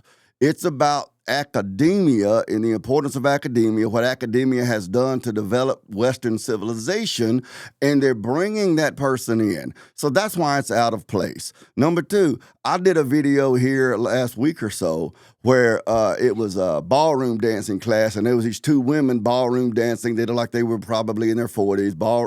They weren't ballroom dancing, but it was one of those kind of classes, and they were doing all this gyrating on one another and stuff like that was the video. And my commentary on the video was this: women, by and large, do not call out that kind of behavior. They'll celebrate it. They'll say, "Oh, she's just having a good time. They're just enjoying themselves. It's none of your business. Just let them have a good time," which is fine. Let them have a good time. But the point of my video, I said, however, ma'ams, when you come back into the professional world, the working world, politics, boardrooms, that sort of stuff, if you're not going to call out this representation of womanhood, which is clearly hypersexual, then you can't turn around and legitimately walk into the job site and expect to be respected as a professional whose opinions and ideas and attitudes are legitimate because you didn't call out the hoes when they were dancing around on social media, gyrating their stuff on each other. So I'm saying if some of these students want to twerk and backflip and split and do all of that sort of stuff, hey, it's none of my business. But then when you walk out into the community, You cannot complain when people who are respected and in positions of power and influence, they react to you expecting that to be your personality and your level of culture and standards. You teach people how to act. I think you get. Go ahead. I'm sorry to interrupt. I apologize. No, go ahead, man. My Wi-Fi connection isn't working that much, so I'm gonna have to leave early. But I just want to say thank you for having me. Thank you. I'm sorry I couldn't answer a bunch of questions. My signal is coming out. I just want to say thank you for having me, and I'm just hoping the best for all three of you. So thank you for having me. Thank you, Dave. So, Dave. Before I'm gonna end the show a little early. I know I've been gone for quite some time, but I'll be back. I think I might come back tonight, actually. But SBU, are you familiar with Neil deGrasse Tyson? Yeah, I know you're talking about. He was on Club Shay, and this is I what he said on know. Club. This is what he said on Club Shay. We all came out of Mhm. Africa. Okay. We all originated. Yes. So basically every human form, humans, origin is in Africa. Africa. There is no dispute about that at all. None, zero. At all. So now let me lead into that by saying we surely know people. You say Americans, and you say, oh, they'll say, well, what are you? That's well, I'm Italian. Well, where are you born? America. Where are your parents born? Brooklyn. Where are their parents born? Italy. Right. So I'm Italian. Right. All right. Here's another one. Okay. What are you? Oh, I'm Swedish. Okay.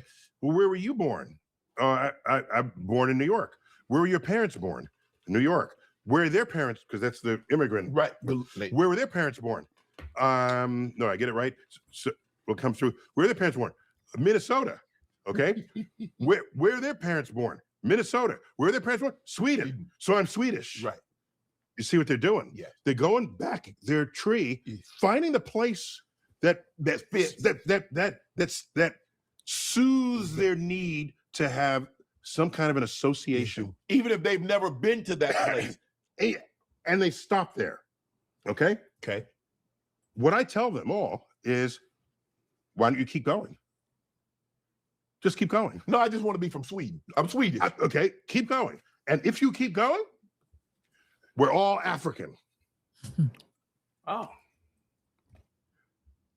There is an ancestor of yours that is African. If you go far enough back on the tree, but you stopped in Sweden, and you stopped in Italy, and you stopped in Poland, keep going back. The tree, the human tree of life, traces back to Africa. So now we come out of Africa. Yes. Some continue north. Yes. It's costly to sustain dark skin. Yes. It's a nutritional cost on you. So you go north, the sun is not there as much. The dark skin rapidly goes away and people just turn white. Wow. Okay, evolutionarily. Yes. And then, so some went there, some went towards Asia. Yes. There's some dispute about whether they went south or north, but went into Asia, populated Asia. Mm-hmm. Then they kept going. This is during the Ice Age. Wow. How do you get an Ice Age? Water evaporates from the oceans. Yes. Goes into the sky. It's so cold, it comes back out as snow.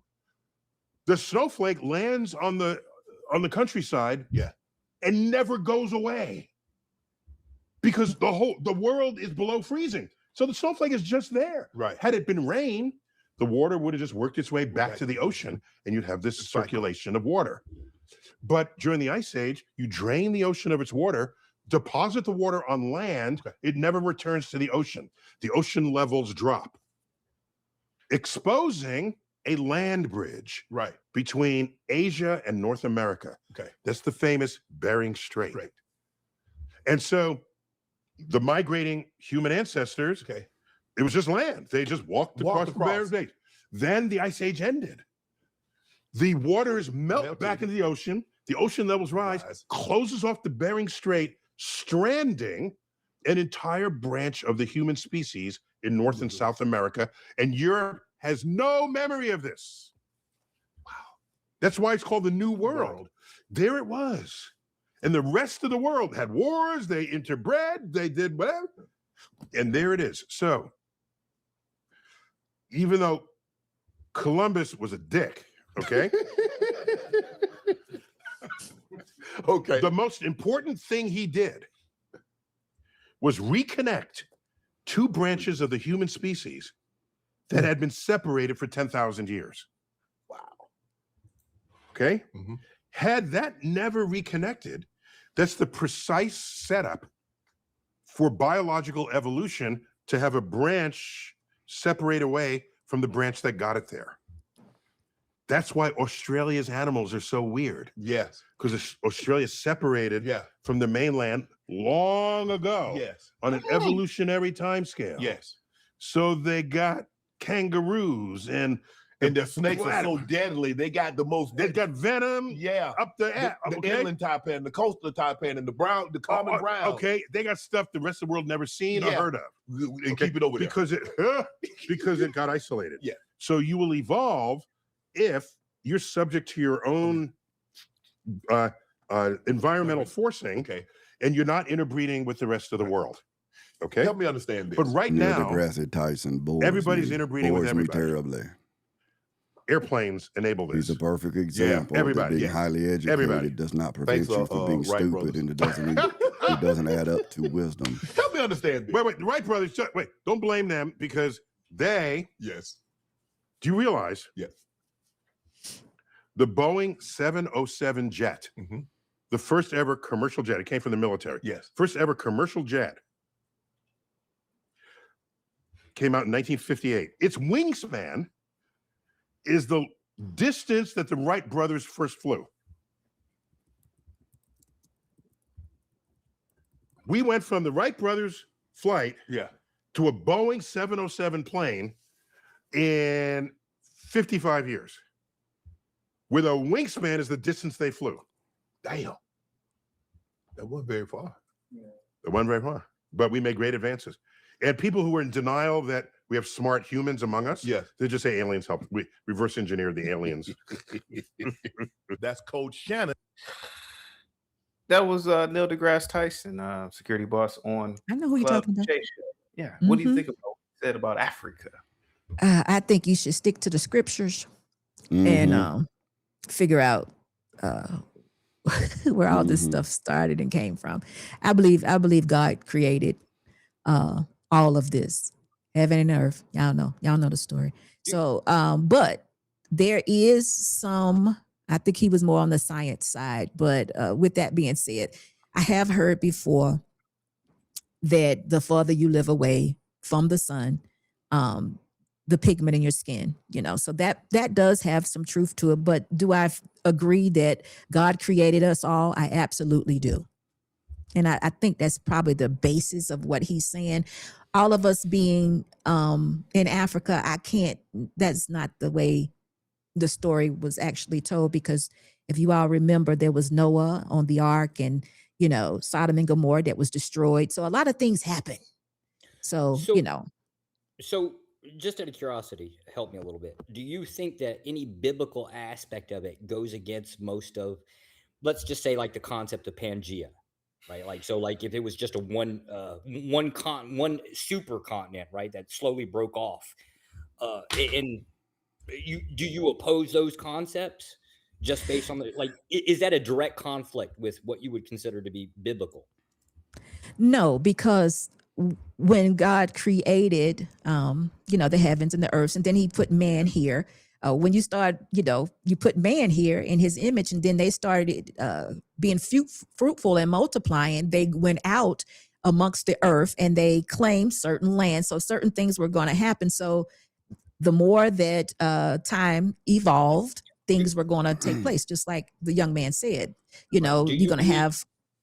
Go ahead. Well, here, let me ask you. Let me see if I can narrow this down. Do you believe that any of the other hominids, right, like Homo erectus, Neanderthals, any of that, right? Do you believe that God created Homo sapiens specifically, and everybody else was or everything else was just, I don't know what, not human or something? Not human, as in no animals or anything like that. No, I don't believe that. I think not like what you would consider as God created Homo sapiens and everything else that ever existed, or any evidence that we have to it, just really is just made up bull stuff. No, I do believe that there are in the Bible, it also states that there are some things that how can I say this? I guess I could use the word aliens. It talks about Nephilims. It talks about aliens per se absolutely, yeah. mating Yeah, with like humans and creating other things. And it talks about certain other things that are there too, and animals. So let me Go just ahead. ask one more time and just clarify it. Do you believe that the Bible and science have any conflict with each other? I believe that the Bible is the answer to science. Does that make sense? The mother of Not science as particularly. well. Meaning that see the science is observation, so something had to be there first. Sure. So that's how I see it. I see that it is written, and I think that we observed it and had to come up with an answer for it. I've heard people say this, and I don't know if this is, I haven't studied it, but the Big Bang and Christ could be all happening. You know what I mean? But I don't believe the Big Bang was the creation. Does that make sense? I don't think science actually lays claim that Big Bang was a creation. I think No, there are some people really think if you that read it started that way. Well, that's because people will read well, actually, people won't read it, right? But they'll hear a word and say, oh, well, because expansion, right? That was the formation. It's kind of like the concept of if the Bible says, well, God spoke existence in, right? Science doesn't address to anything being spoken into creation other than, like, I guess maybe flirtation might lead to something else, right? But science just basically speaks on the functionality, right? It doesn't lay claim that expansion is what created us. We have no idea what happened before Planck time. We have no clue, right? It could be the case that God just spoke an explosion, or I'm sorry, let's say the explosion, right? Let's just say God said, snap his fingers, there was a big bang, there was light, blah, blah, blah. And this is just the process by which it describes. But God didn't say that. Correct. Right. God didn't say how it was other than he spoke it into existence, right? And that's all that needed to be done. This is my belief. If you're trying to dispute it or debunk it, then that conversation would. I'm curious as to why you added that part into it, right? Since it doesn't have a conflict, or according to you, it doesn't have a conflict. Why did you add that into it? No, because I do know that some people. Oh, go ahead. You're not done. Go ahead. No, that was it. And you said me adding the part about the Big Bang Theory, correct? No, adding the God part. I don't actually contest it. If you don't believe that the Big Bang was like the creation, right? That's the claim according to the three journals, right? I agree that people hear a phrase and they run with it, right? But if you don't disagree with that, then I have no contention with the concept of you believing that God spoke it into existence. Well, what the hell does it matter? One doesn't speak to the other. No, I did that because there are others that believe differently. And I even heard my brother CT over here says, oh, he's an animal, or we're Neanderthals, or he said something of that effect. And that would, eight. So that would go along more so with the evolution of the Big Bang versus God speaking into existence. So you don't believe that we are apes, SBU? You don't believe that? No, I believe we were made into God's image. What if God is there's just no what if? There's no what if. Wait a minute. Wait a minute. So you don't believe in other life within the universe, other intelligent life within the universe, right? Because I believe God created. I'm not saying that. I do believe if God created, life is in God. He created it all. So if you're saying that he made man something other than what he said he made man, no, I don't agree with that. So let me ask you this. So do you acknowledge, I mean, you do live in Mommy Africa, so you've been on safaris. You've seen chimpanzees, orangutans, gorillas. To a degree, we look like these creatures. Is it plausible to assume that God looks like, I mean, if we look like these creatures, then what if God just looks like a gorilla? I've never thought about that. But listen, no, I have even myself seen something. I went on a hike about 2 weeks ago, and I can't remember the name of the animal, but they're friendly. But I've often said that this animal looks like a mistake because I'm looking at him and I'm like, God, what were you doing? Yeah.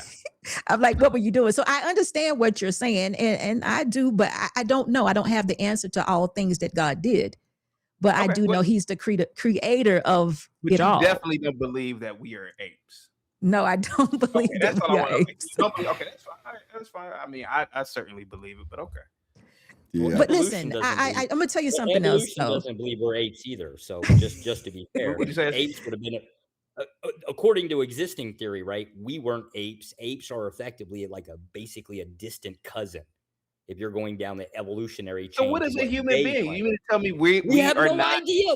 That's the thing, right? We don't know. And So we're just a I don't know what separate species altogether. Okay, that's Right. interesting. Well, Okay, yeah. All It's of these basically the idea of kind. all of Like these what the Bible terms would that say we kind. use are made up by us. All of these terms Yeah. we use are made That's up what I by was getting us. ready to say. Then But when we came on the scene, we yeah, started with the different stuff that was added. and We added a lot of things. Neil And then deGrasse certain Tyson. religions. I think Neil deGrasse Tyson is a textbook example that being highly educated does not amount to wisdom, because a lot of the stuff that he says are these stories, these fables that he tells, but because he's so highly educated, people will just accept what he says as if it's true. But his whole story of evolution, and actually evolution in general, actually is inherently a very racist idea, because if life began in Africa, so to speak, and they don't know that it is, that's just a theory. If it began in Africa, and if evolution is true, and human beings developed as survival of the fittest, then you would have to concede that Europeans and Asians and that sort of stuff are much more highly evolved than Negroes in Africa. I'm not saying I believe that. Is it plausible to assume that that might be the case? Of what? What would be the That case? everybody was born that Anything life is- that God created life in Africa? It wasn't the case, because in creation, in the beginning, there was no Africa. It wasn't. That's not how it happened per se. I mean, Africa is a place. Which the world was not divided out in these boundaries. Like, SBU, can we see your DeLorean in your garage, right, real quick? I let my neighbor borrow. You know this, huh? You got what? I let my neighbor borrow. It's not here right now. Yeah. But how do I know what? Ask your question. How do you know? How do we really know all of this stuff, right? Like, how do we? It's really just all theory and conjecture, right? We don't really. Well, even listen. Tyson doesn't really know all this. I mean, I think sometimes if you just take a moment to relax and think about what we're saying, what's being said, then you can kind of. I mean, do you really think that when God was creating the earth and all of these things, he was like, "Oh, that's Africa"? I mean, do we believe that? Do you think that's how it happened? No. Okay, that's what I mean. That's what I'm saying, as far as saying, "Oh, this is," and then he even said, I think he was talking about Christopher Columbus joined. Did he say that? Is that who he was talking about? Christopher Columbus inadvertently bought, I guess, because we were so separated as human species, the idea that we became one again, I guess, with the ushering in of Western civilization. Now we can all communicate and interbreed with each other because of global travel. We came together again. Like, we all separated thousands of years ago. We were isolated, and we all came back. So I guess that's what he was saying. And all of it's a wonderful fable he made up that he can't really prove exist or not. Can't prove it. I agree. The problem that these evolutionists come up with would be like if I told you that I have an engine in my car that runs off of water. And when you say that's not possible because water's not flammable, I could continue on explaining to you how that engine works. But the fact that my beginning assertion, my foundational assertion failed, the rest of my explanation, no matter how educated or complicated or whatever it sounded, I would still be giving you a fable. What the evolutionists and these people that set science up as the arbiter of truth cannot answer is why it is they believe that abiogenesis happened once. Because it happened that one time that set everything in order. And if it didn't happen that one time, then their whole claim falls apart. So they give that exception in physics to say life came from non-life once. And that got everything started, but it doesn't happen after that. See, you can't get past that. But listen, and CT, in the Bible, it talks about the descendants of Cain and Abel. And it talks about the tribes, and like they'll say Cush and they'll say Shem and they'll say, it'll tell you what those areas were called back then and what they're called now. If you go through all the lineage of the Bible, it does tell you that. So, you know, that's how some people derive that Black people live there, these people live there. So there is some method to it. So for him to say all people came from Africa, I don't know how he would come up with that. Well, they base that on things like artifacts and bones and stuff like that. But they don't. He said everybody. He said everybody. They don't consider the fact that in Africa, especially sub-Saharan Africa, it's a lot drier, so things don't particularly deteriorate and rot and such. Now, let's say hypothetically that life began in the Fertile Crescent, or let's say it began in Sweden. Who knows? Where there's more moisture, there's more foliage and that sort of stuff, then those artifacts and bones and stuff would have just composted, become dirt, and of course we wouldn't find them. See, but because they find older artifacts and such in Africa, then they conclude, well, this is where everything started, when it's equally as likely, I believe it's equally as likely, that that's just where the evidence was preserved because of the climate. Well, and also too, you know how they say Africa, well, I'm going to say how they say Africa has everything. So you kind of associate the Garden of Eden with Africa because Africa has everything, all the minerals, it could definitely live alone because they have all the minerals it needs, all the gold, everything. It could survive on its own. And then guess what? If you plant something in Africa, it's going to grow. Well, not if you plant it in the Sahara Desert, but I get what you're saying. I don't know. We need a lot of people on this question, they get down into defending their own race and stuff. You have Black people that take pride in it, and they just want to argue about it because that means Black people were the original people. And then you have white people that get down in the trenches and they want to fight against it because they don't, whatever. For me personally, it doesn't really matter where life began. But I'm just looking at the arguments here, the academics of it, and Neil deGrasse Tyson tells this story as if it's like a provable fact. Absolute, yeah. And 99.9% of his story is complete conjecture. To my understanding, there's not a complete pre-human hominid or whatever skeleton that we found. Some of these supposed hominid types, these different species of humans, have been established based on like a jawbone and a tooth. You see, because it's academia, because this guy's got a PhD and other people, whatever, educated, they'll take, it was in 3 different journals. That's an appeal to the consensus, logically speaking, because it's possible all 3 of those journals were just wrong. Real quick, John Dunning says for the $5 super chat, the human ego would not allow us to just say, I don't know. Yeah, that is true. We don't know everything. I'm happy to say I don't know. I go farther to say I probably don't know a lot more than I do know. Go ahead, security boss. Go ahead. No, I was just wondering. Not wondering. I wanted to make a statement. It doesn't help you to know. What you need to know is the Lord. You need to know the Creator. So knowing who was first here doesn't help you at all. So, hold up. Since you're bridging science here, right? And what we say within science, right? What do you mean by know the Lord? Have a relationship with God. Have repented and accepted Christ into your life. What do we do with people that talk to invisible people? What do we usually do with them in our society? I don't do anything with them. I don't know who you're talking about. Law enforcement. Wait a minute. Well, hold on for a minute though. Are you diminishing Christ as an invisible person? Because there's a Holy Spirit that lives within you. Those of you that do believe, and you would understand that it's nothing invisible about it. Real simple answer. Because maybe for you. Okay. You can't answer for me. I'll give you a real simple answer. Because I didn't ask a question. You didn't ask me a question? No, I said don't diminish. I said, are you diminishing the Holy Spirit? Jesus Christ says, okay, so go answer that question. Yeah, you can. Yeah. Because you introduced religion within science, right? And how we function within our society, how we come about our laws and things like that, right?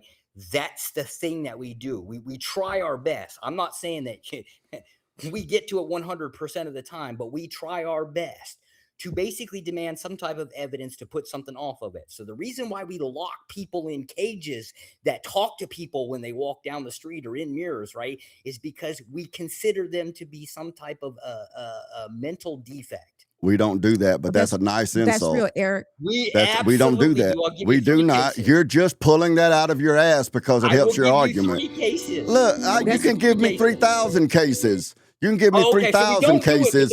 Just like Neil deGrasse Tyson, you make up a story and you think you're taking the intellectual high ground, so you think you've got it. Look, let me ask you this. Let me ask you this. Go to LA and you'll see plenty of crazy homeless people walking around talking to invisible people. As long as they don't commit a crime, they get to walk down the street and talk to invisible people. Shut up, you lunatic.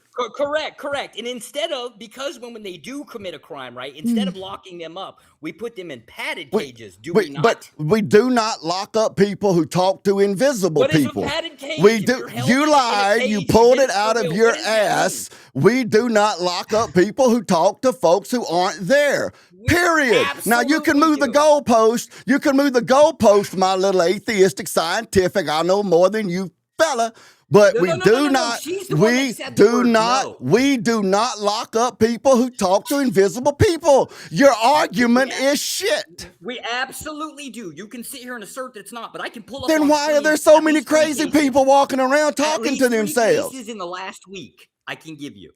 Then why are there so many people walking around talking to themselves? Because we generally don't, we as a general society don't care until they do something stupid. In this case, well, then we're not locking them up. We're not locking them up for talking to themselves.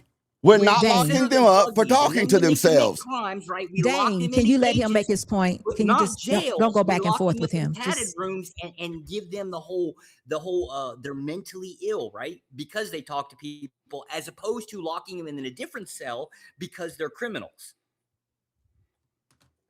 We do not lock up people and put them in cages based on the fact that they talk to invisible people. That was your claim. Yes, that was your claim. It doesn't matter. Talking to people who aren't there. I'm talking to you right now, and you're not here. Why don't the police come lock me up? You hold up. You're right. Do you question the fact that a person that's on this panel now is not a representative of a physical being within our society? Sure.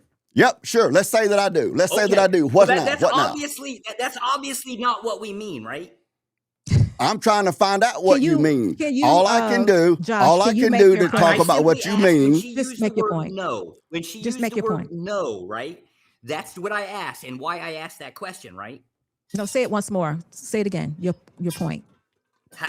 Well, my question is how do you know, like, the concept of a God, right? Like, when you say get to know God, right, you mean have a relationship. What does that look like, right? You're going to have to break that down into detail. I can't. You have to receive Christ into your life. That's relationship what does that mean, between. receive? That would be. Listen to me. That would be between you and Christ. It would be what you have faith enough to believe. You're not. To me. That just says I'm explaining. I said that will be up. I'm saying to you, it would be up to you. I can't give you what I got. No I can only tell you. I can only tell you how I receive it. I can't give you what I got. Explanation, so right? I don't need an explanation. It's my belief. It's my faith. So I've seen what God has done. Are you going? You want to talk? Yeah, Josh, let her finish. No, let him finish. Go ahead. No, why did you use the word no when you can't provide an explanation for a thing? I don't have the same reason y'all do. Say, I don't know about a thing up here, right? But you got to basically jump into the no category. Why was that? It's the same reason that you do. I did. You make all sorts of truth claims. You make all sorts of truth claims that you cannot know, but you base it on your faith in something else. Like for the example that we don't have pre-hominid bones. We absolutely do. They're called arty. We have almost. Who made that claim? Who made that claim? Ridge cave bones. We absolutely. Who made that claim? These, right? Who made that claim that we didn't have? Who made the claim that we did not have those bones? You did. You said no. I did not. We have no evidence. I did not. I did not say that. Roll the tape back. Okay. You make claims that you cannot know to be true or untrue, just like she did. just like she did. No. I did. Artie, My claim Artie, is you can not. physically go My to claim is Texas not A&M for. and see those bones. My claim is not for Josh to judge whether I am true or untrue. This is my belief. So I could care less what Josh thinks by about no, what you I just mean know belief. about I'm my fine with relationship. that. Josh, why do you continue to talk underneath me? If you're asking me a question, I'm Because giving you're you the example. you're No, exchanging what it believe is and this know. the spirit in me that is of Christ and that is holy. You can't stand it 100%. because you are evil and your heart is filled with some type Because of you are evilness, using. and that's Now, why you now, continue now, to talk over me. That, It that doesn't make son, sense. real quick. son of David, SB, why are you have you just come saying, to me before my time? That's what you're hearing SB, right are there. you just saying that he is evil, or are all atheists evil? I'm talking about anybody that would ask a question, and I've been very calm. I hadn't said anything off or anything, and will not allow me to the message to go out. He doesn't want it's good and evil. It's just the two forces that live on earth. He doesn't want this message of goodness, of holiness to be heard by other individuals because he has a fear of it. So that's why he continues to talk underneath me and don't want someone else to hear what I'm saying. No, It's because you just use the word manipulation. no. It's like a manipulation. It's just like the Yeah, you devil do standing the back same saying, thing. drink the poison, drink the, if you have God in your life and you believe in him, you know, I can give you all of this, but drink this poison. If he's really God, he can save you. It's the same thing. It's the same. I've seen it several times. Real quick, what say you about this argument here? It all stems back from Neil deGrasse Tyson. Well, to be honest, assertions that Josh is saying that SBU is making are the same assertions that he's making. He's making the same. He's proposing the same arguments based on a presupposition that he cannot prove. So when you get down in just the evolution, okay, so if you believe evolution happened the way they said it did, then all of the lakes that are, because there's millions of lakes, like you have millions of lakes on the earth that aren't around the ocean. How did fish get into them? Can you explain to me how fish got into the lakes? Oh, we have no idea. We assume that fish have always been within water, and we assume that water and continents have moved over a time period, aka And this is Pangea science. was. Yeah, whatever Pangea was in continental drift that we measure even over a year period, we assume that. Okay. So let me get this straight. So you're telling me that you assume that fish somehow got onto land into lakes where there wasn't water get there. You mean inland on land like fossils? No. So like if you go to Minnesota has a shit ton of lakes. Michigan has a shit ton of lakes. Right. Okay.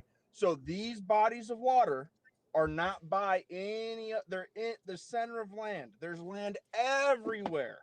How did these lakes get fish in them? Oh, there's half a dozen reasons why a species can move from one point to another.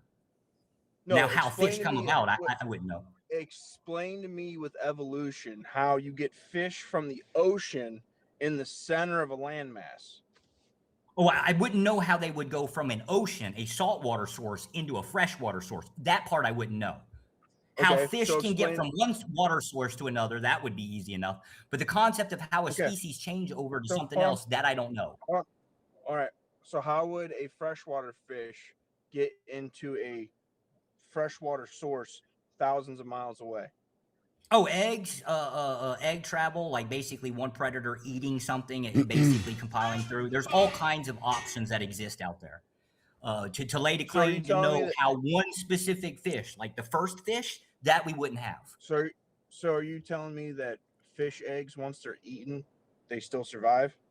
I have no idea, right? Because I also don't know what is there, right? They actually do. We have. This is a bad argument Savage is making. I mean, you and I seem to be on the same side, Savage, but you're making a terrible argument here. Terrible. Well, let me lead to my point, because the point is he I hope so, man. I'm embarrassed. He can't prove the assertion.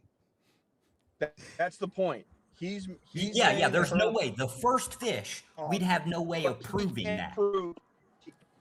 He cannot prove his assertions that he's making. Yeah, I'm not saying proving that his decision is correct. Hold up. I'm not laying claim that the first fish that ended up in that lake, right? I'm not laying claim to that because I have no idea. No way. There's no way of knowing such a thing. I didn't say But anything how fish anything can about first naturally fish. get migrated from one water source to another, that we can demonstrate even today. That's not a problem.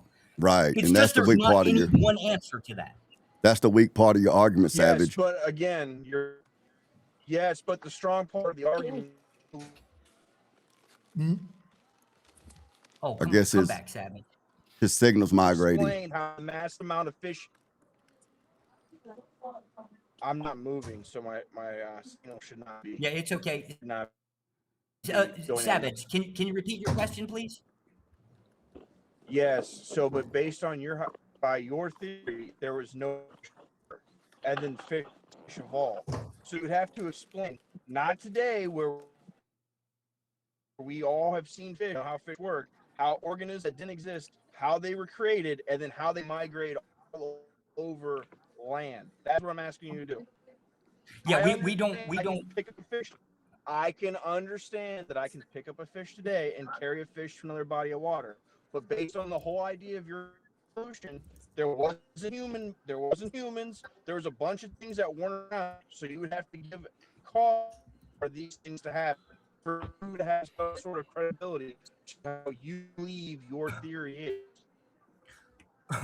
Well, again, there's all kinds of examples, modern day, how this happens, right? But if you're asking, can I point to the first fish? The answer is no. Nobody would be able to. At least I couldn't even come up with an idea of how you'd even prove the first fish showed up there in that water source. So, Josh, I'm a Ford F-150. Does that mean there were Ford F-150s 2,000 years ago? No. And to be fair. Okay, so I want you to give me an answer about something then. I don't care. Wait, hold up. So we don't go down the classification error, right? What Damon had already stated is, right, these things are categories too, right? They're just basically, we put labels on things, right? So if it was the case that all hominids, or all hominids, like Homo sapiens, right, are humans, right, but so are Neanderthals, then we don't really have a contestants, right? But even if we did, it would just be a category, like why do you name this thing? There's nothing in science that proves the first, demonstrates it, or even attempts to touch it.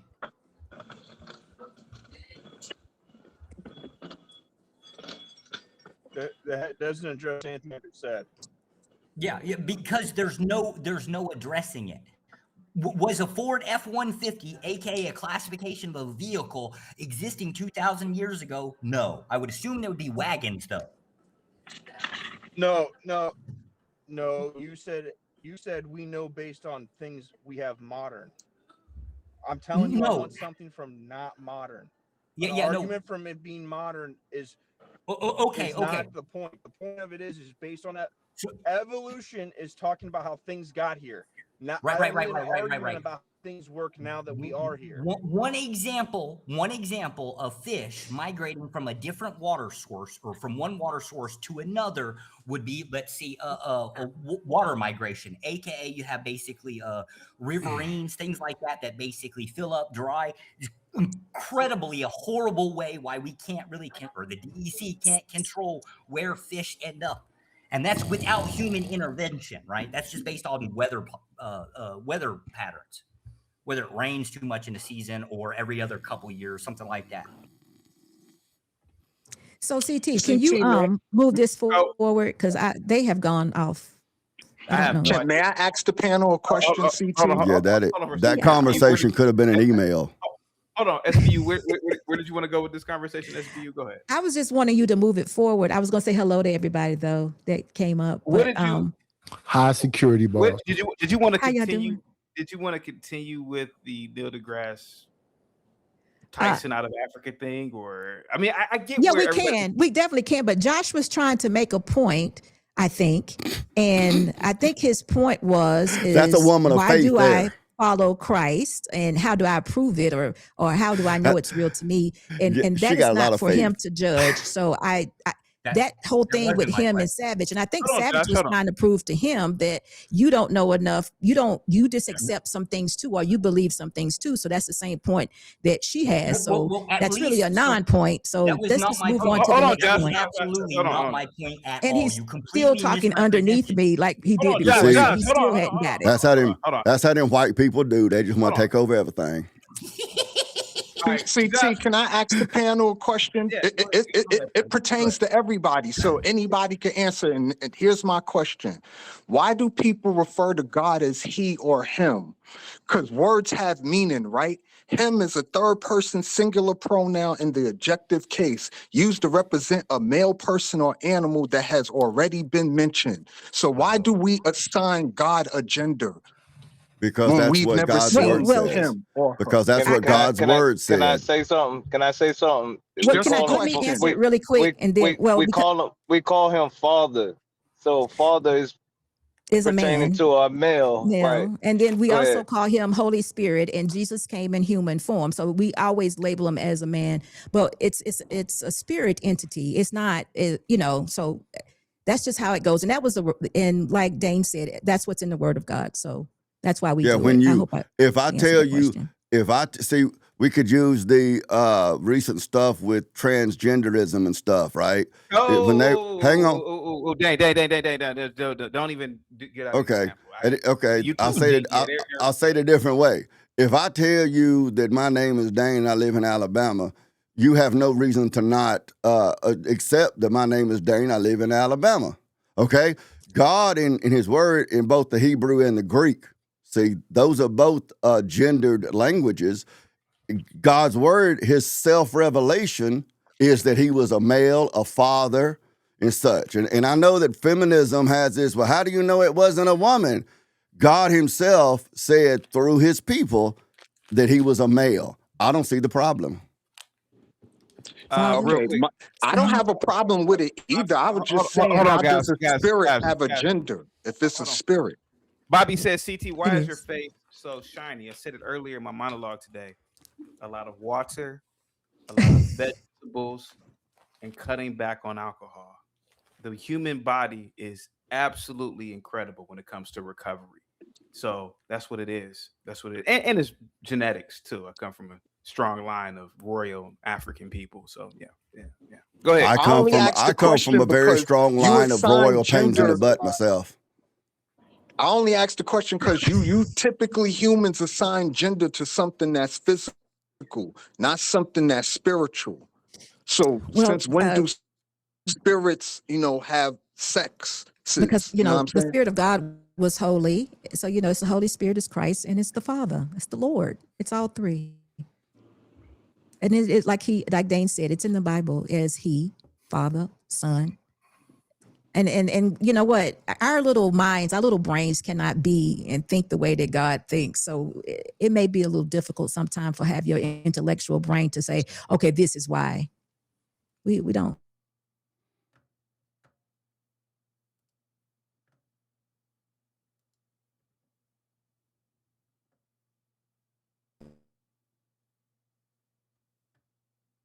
What's up, you guys? Yo, no, I kind of lost it real quick, man. But what do you think about the main topic, the Carmelo Anthony, the Carmelo Anthony case? With the young boy,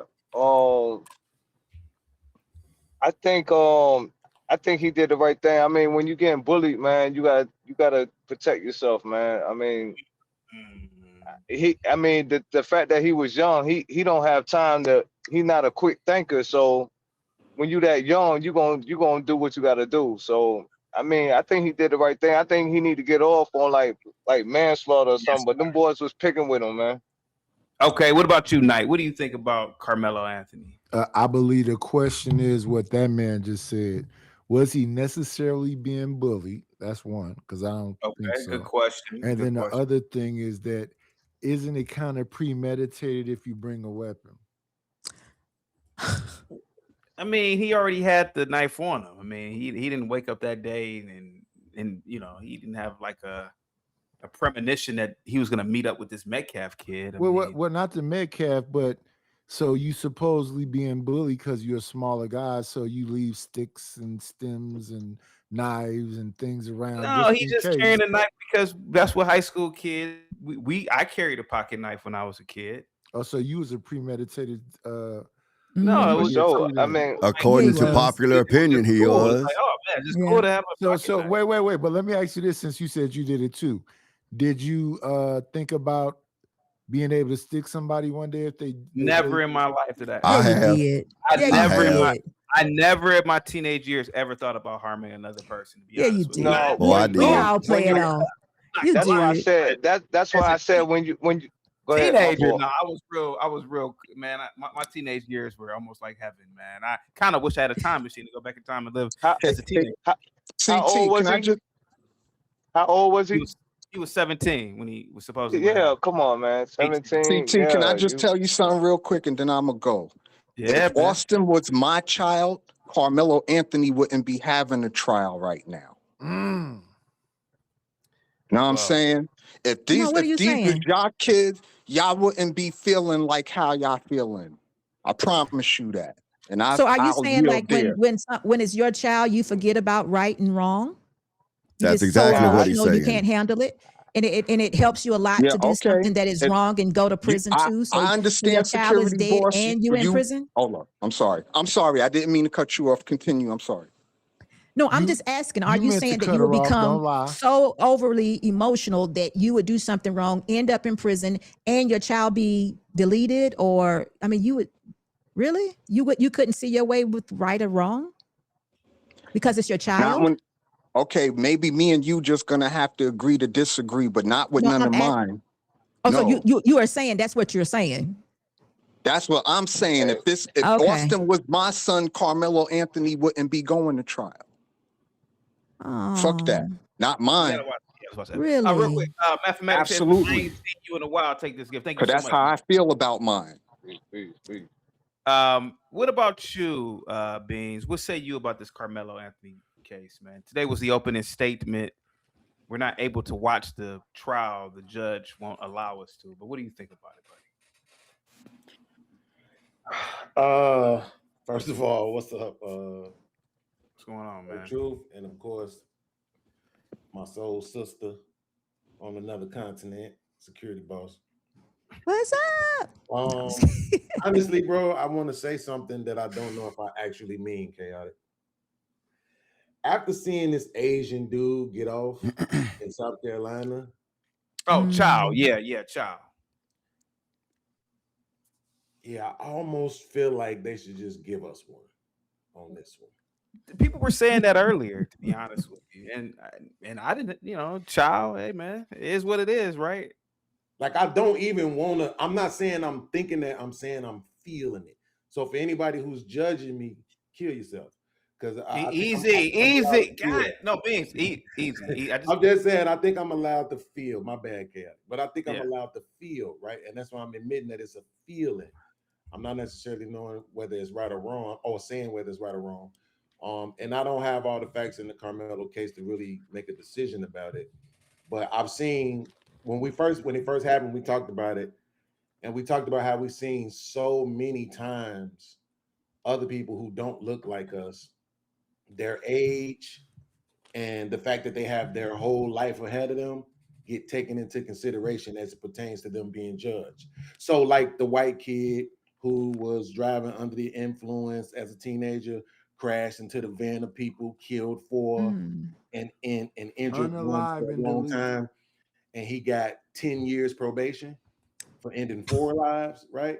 What? So when I just think about that, it's almost like I ain't saying he don't deserve some sort of punishment, but I do hope that they can at least take into consideration his youth and not trying to throw away his whole life the same way they do people who don't look like us a lot of times. Pretty much, he supports him because he's black. Then why do I support him? Why do I support him then? Wait. What's wrong with that? Look, what race of people don't support their own race of people? Wait a minute now. Come on. I'm saying I'm gonna have to intervene on that one. I try my best to do right from wrong. I don't care your skin color. If you wrong, you wrong. If you right, See, that's you right. principle. That's principle. I'm saying this. I See, disagree with that 100%. we coming with a grown man and a grown woman standard mindset. He was a child, man. He's a kid. He ain't thinking as fast. He ain't on his feet like we are. So he don't know the law like we know the law and things like that. So I think he reacted off of, you know, and he did the wrong. He did do the wrong thing, but you know, he's a juvenile also. You know what I mean? So he got to get some kind of lenience with that. Maybe some leniency, but don't you think it's a very grown-up thing to stab someone and take their life? Like, yeah, No. not exactly. Not when you're a child. No, I don't think so. Of course it is. Of course it is. It's a very grown-up thing to take someone's life. The 17-year-old girl, the 17-year-old girl who gets pregnant with a child, she did a grown-up thing. She has consequences that she should accept, even though she's a juvenile. No, Carmelo Anthony, right. I mean, he made an adult decision. He has adult consequences. True indeed, but he's still a juvenile. So I know. The thing is, I know they charging these 17-year-olds as adults. But if he was being bullied, I mean, I don't know a lot about the case myself, but that was my understanding.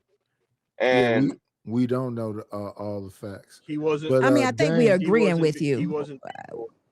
We are agreeing with you. We don't know all the facts either. We're not saying that he wasn't bullied or he wasn't assaulted. We're not saying that. I'm just saying if it's found that he did, you know, if he was found to be someone that was just overly aggressive, he should have to pay for his crime. You can't blame it on him being a 17-year-old because it's a very grown-up thing to have a weapon. It's a very grown-up thing to. I'm gonna say this, like CT said earlier, he used to do the same thing. I used to do the same thing. I done did a lot of wild things when I was young, adolescent.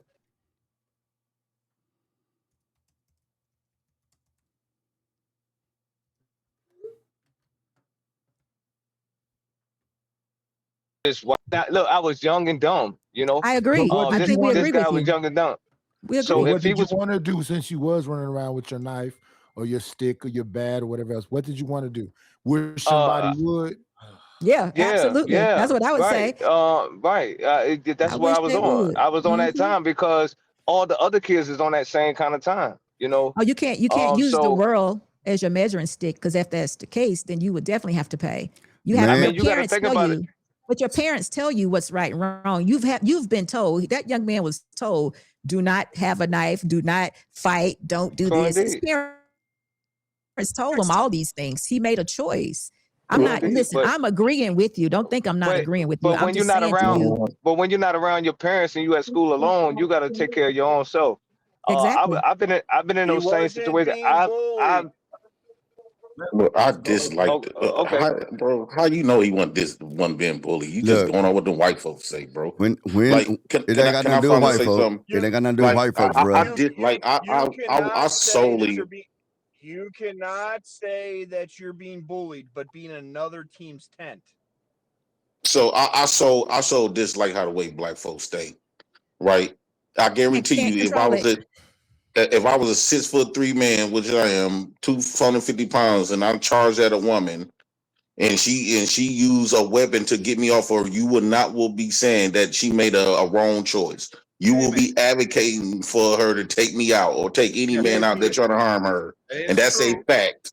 But then you just say you were. If she was in your no, hold on one savage. So it's always black women. You got to keep in mind they so easy to suck in what the white man laws and rules is until it affects them, right? So black boys and black men is discretion. Black men and black boys is very damn. They keep interrupting this shit. Y'all been talking all day. Yeah, let them finish. Go ahead, please, JP. Go ahead. Like black boys and black men is very discretional. They get thrown away like debris, right? So since we know nobody won't have an argument like that woman shot that pastor, right? She ain't going to prison. Yes, So she why, is. Yes, she is. Go back and look at it. They found her guilty. She's going. but you was also in the lines with her that she should have had got off. Who are you talking to? Me? Yeah. You telling You and me a I lot of was in black line women. with her getting off? How? I've Because never that was talked a to you big about that. so that was my main point. So my main point is this: when it comes to Carmelo Anthony, he did what he was supposed to do, right? These boys was bullying on him. He warned them, and they decided to charge at him. That to me, he did what exactly he's supposed to do, right? Look what that store clerk did. The boy, that young black boy, was running from him, and got shot in the back, and he got off. So why is the rules is different from us? I'm tired of us just accepting bull crap just because we know we can't win or we don't want to fight. That we got to stop listening to our women. That's all of these rules is straight bull crap, and we need to stand. We have to stand up against it. We shouldn't just fall back. And I dislike the fact that we just view the world from how the way the white man told us to view it, but they don't even practice the same rules that they set for us. So JP, all of that you said is all of that. But let me just mention this. You said that the young man did what he was supposed to do. They're going to have a trial, and if he's found guilty, he's going to definitely have to pay for what he was supposed to do. Of course, if you see it your way. And if that was what he wanted to do, and he's I encourage all agreement, black boys to do the exact same thing. It's going to be consequences for that. I don't think we disagree. I don't think that we should no longer worry about consequences, right? Because by us worrying about consequences, had Cyrus would have took out his gun and shot that store clerk back, he will be alive.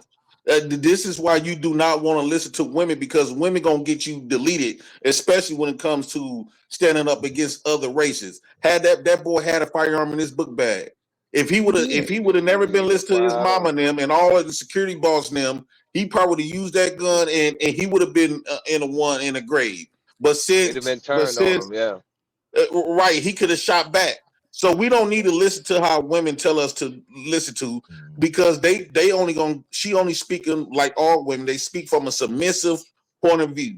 Since the white man passed down the rules and the laws and put fear in it and put a fear of God in their heart, that's all they see. They don't think about combating. They don't think about none of that. We are getting done wrong, right? We are getting, because America got guns. You ain't charging after them. You saying God bless America every damn day. They got the same guns, they need the knives and stuff like everybody else got. JP, so that's what you're saying. That's where you live. You want them checks from the government. You I'm trying to stick to what's going on. No, I'm talking about you. I'm talking about you and God bless America. Cyrus lost his life. Cyrus lost his life because he was listening to these people telling him what's right and what's wrong. Hey guys, real quick. He did what Les was right. Hey guys, real quick. Savage, you sent over a cash app. Did you want to talk or? Hold on for a second, guys. I don't know, Savage. Go ahead. We Savage. always have a white man to tell us that. Well, in all fairness, JP, he did send over. I think he's on a little bit of a delay, Chaotic. Oh. You said I'm on a delay? No, him. I think he was on a little bit of a delay. Savage, you sent over a cash app. What's up, buddy? Can anybody hear Savage? No. That's what I'm saying. I think he's on a delay. Well, he's been having signal problems every time he comes up. He's dead. See, he's talking right now. You see that? Oh, you muted. Unmute You're yourself. muted. We can't hear you. I hear bald people have problems with mute buttons all the time, so maybe that's it. He ain't shit. What I'm Savage, you're muted, but what I'm confused about, what does Anthony and Metcalf got to do with women? Who was Anthony Metcalf? Well, Carmelo, Anthony, and the two twins was the Metcalf. So Carmelo Anthony, you got women saying that you got black women, bro, saying that what he did was wrong. He deserved it, as if white boys, if there would have been two black boys punking on a white boy, and that white boy would have stabbed it, the outcome would have been self-explanatory. He would have walked. Bro, we gotta stop. Since we too afraid to address the issue, we keep just allowing them to make us play on our mind. Because they look, dude. The jury is all white. All white. They got one black woman. The 3 black women that was on the trial, bro. JP. I thought they had one. He's not going to be judged. JP. It's not all white. It's not all white. It's 3 Asian. It's It's 3 Asian. It's 2 Arab women and another woman of color, supposedly. And then it's 6. Those are white people. That's white people. Oh my goodness. He just gets his own language. He just gets his own language. Hey, let's Savage. Hey, Savage. Hold on. Let Savage. Savage, you got a connection, buddy? Go ahead, Savage. Yeah, StreamYards keeps crashing on the sound, so I had to keep restarting it so it would. Yeah, they got this app now that you got to get into. Yeah, so CT, question. All right. Yo. So if you were if me and you went to school together and you were bullying me, all right, and I brought a weapon to school, and I stabbed you in school and you were bullying me, you probably go to juvie right? now. Yeah, you go to juvie. But would you say that it's 50-50? Like I had some reason, it might not have been good, it could go either way. I wouldn't say it's 50-50, man, but I couldn't blame you, but I wouldn't say it's 50-50. Okay. So let's say I go to school. Let's say I go to school with you, all right, and you bully me at school, so I get a knife and I show up to your house and I stab you. Yeah, that's a. Do I have a self-defense kit? No, you don't. You don't have a self-defense case. No. That's different, right? That's way different. Yeah. Okay. All right. So explain something to me, CT. How is it that kids from a different school were somehow bullying some kid when he was in their tent? He was sitting where he wasn't supposed to be. Well, I guess it's a public schools event. have assigned seats. The kids have assigned seats because we don't really know sports. We don't really know the layout. So one thing I can say about these sports, I don't really know the layout about the canopies, the seating. I don't really know so that's what I was saying earlier. Like we don't really. That's not their house. Let me say. Can I say something? I was trying to. They don't own that school because they go there. Guys, let me finish. Let me finish answering Savage's question. No. So Savage, again. So I was talking about that in my monologue. I wasn't done with my question. Oh, you was. Oh, go ahead, please. Go ahead. I wasn't done with my question. All right, go ahead, buddy. So we know from where the boy was stabbed that he was under his team's tarp, under their canopy. We also know at sports events that the schools have the teams separated because stuff gets stolen. So they keep people separated. For one, there's not fights, and two, property doesn't see. So well, of course. Easy. All right, go ahead. He was somewhere he shouldn't have been, but of course, people are stupid. White people are dumb, right? Absolutely. Go ahead, Savage. Please go ahead. Black. Yeah, no. Black kids. YouTube, guys. I'm not supposed to be here. Guys, YouTube is on my ass. If you don't like the argument, just say something about the argument. But when you start talking about racial groups, this and the other, they could ding us for harassment. Just please.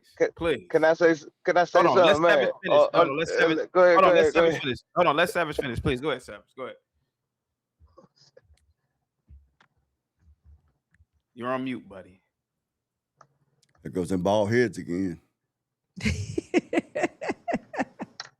Come on, man. I ain't got no hair, bro. Leave us alone, bro. I ain't got much, man. I ain't got much. Hey, let me add this while he out real quick. Why isn't Savage talking? He's muted. He's still muted. Do racial talk. I think he's thinking about it. No, he's still muted. All right, go ahead. Thinking about what? All right, there you go. Please continue. Go ahead, buddy. No, it's muted again. Oh my God. Real quick, Mike from Boston with the $10 super chat. At the trial, one of the coaches testified that it's absolutely unheard of to sit under another team's tent.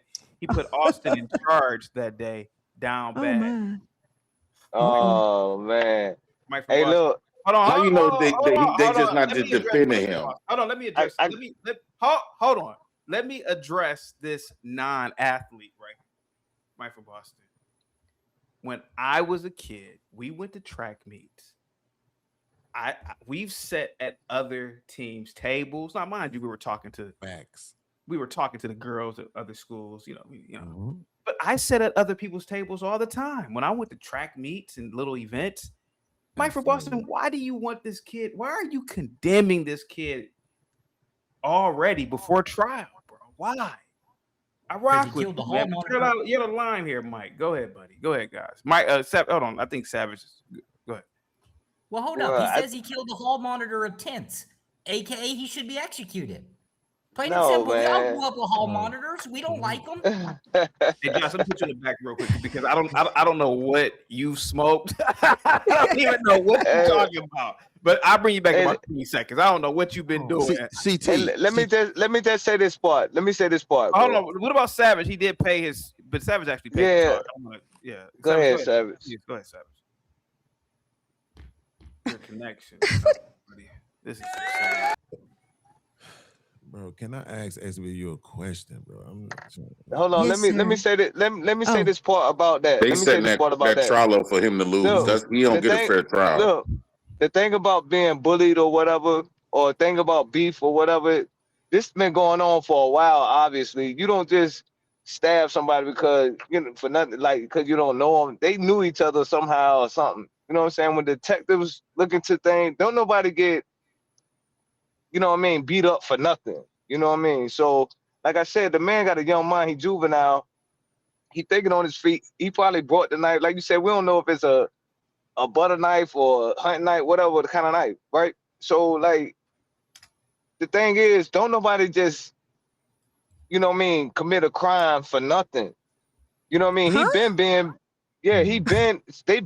They been messing with him or something, or been messing with him. He didn't just target them and do that.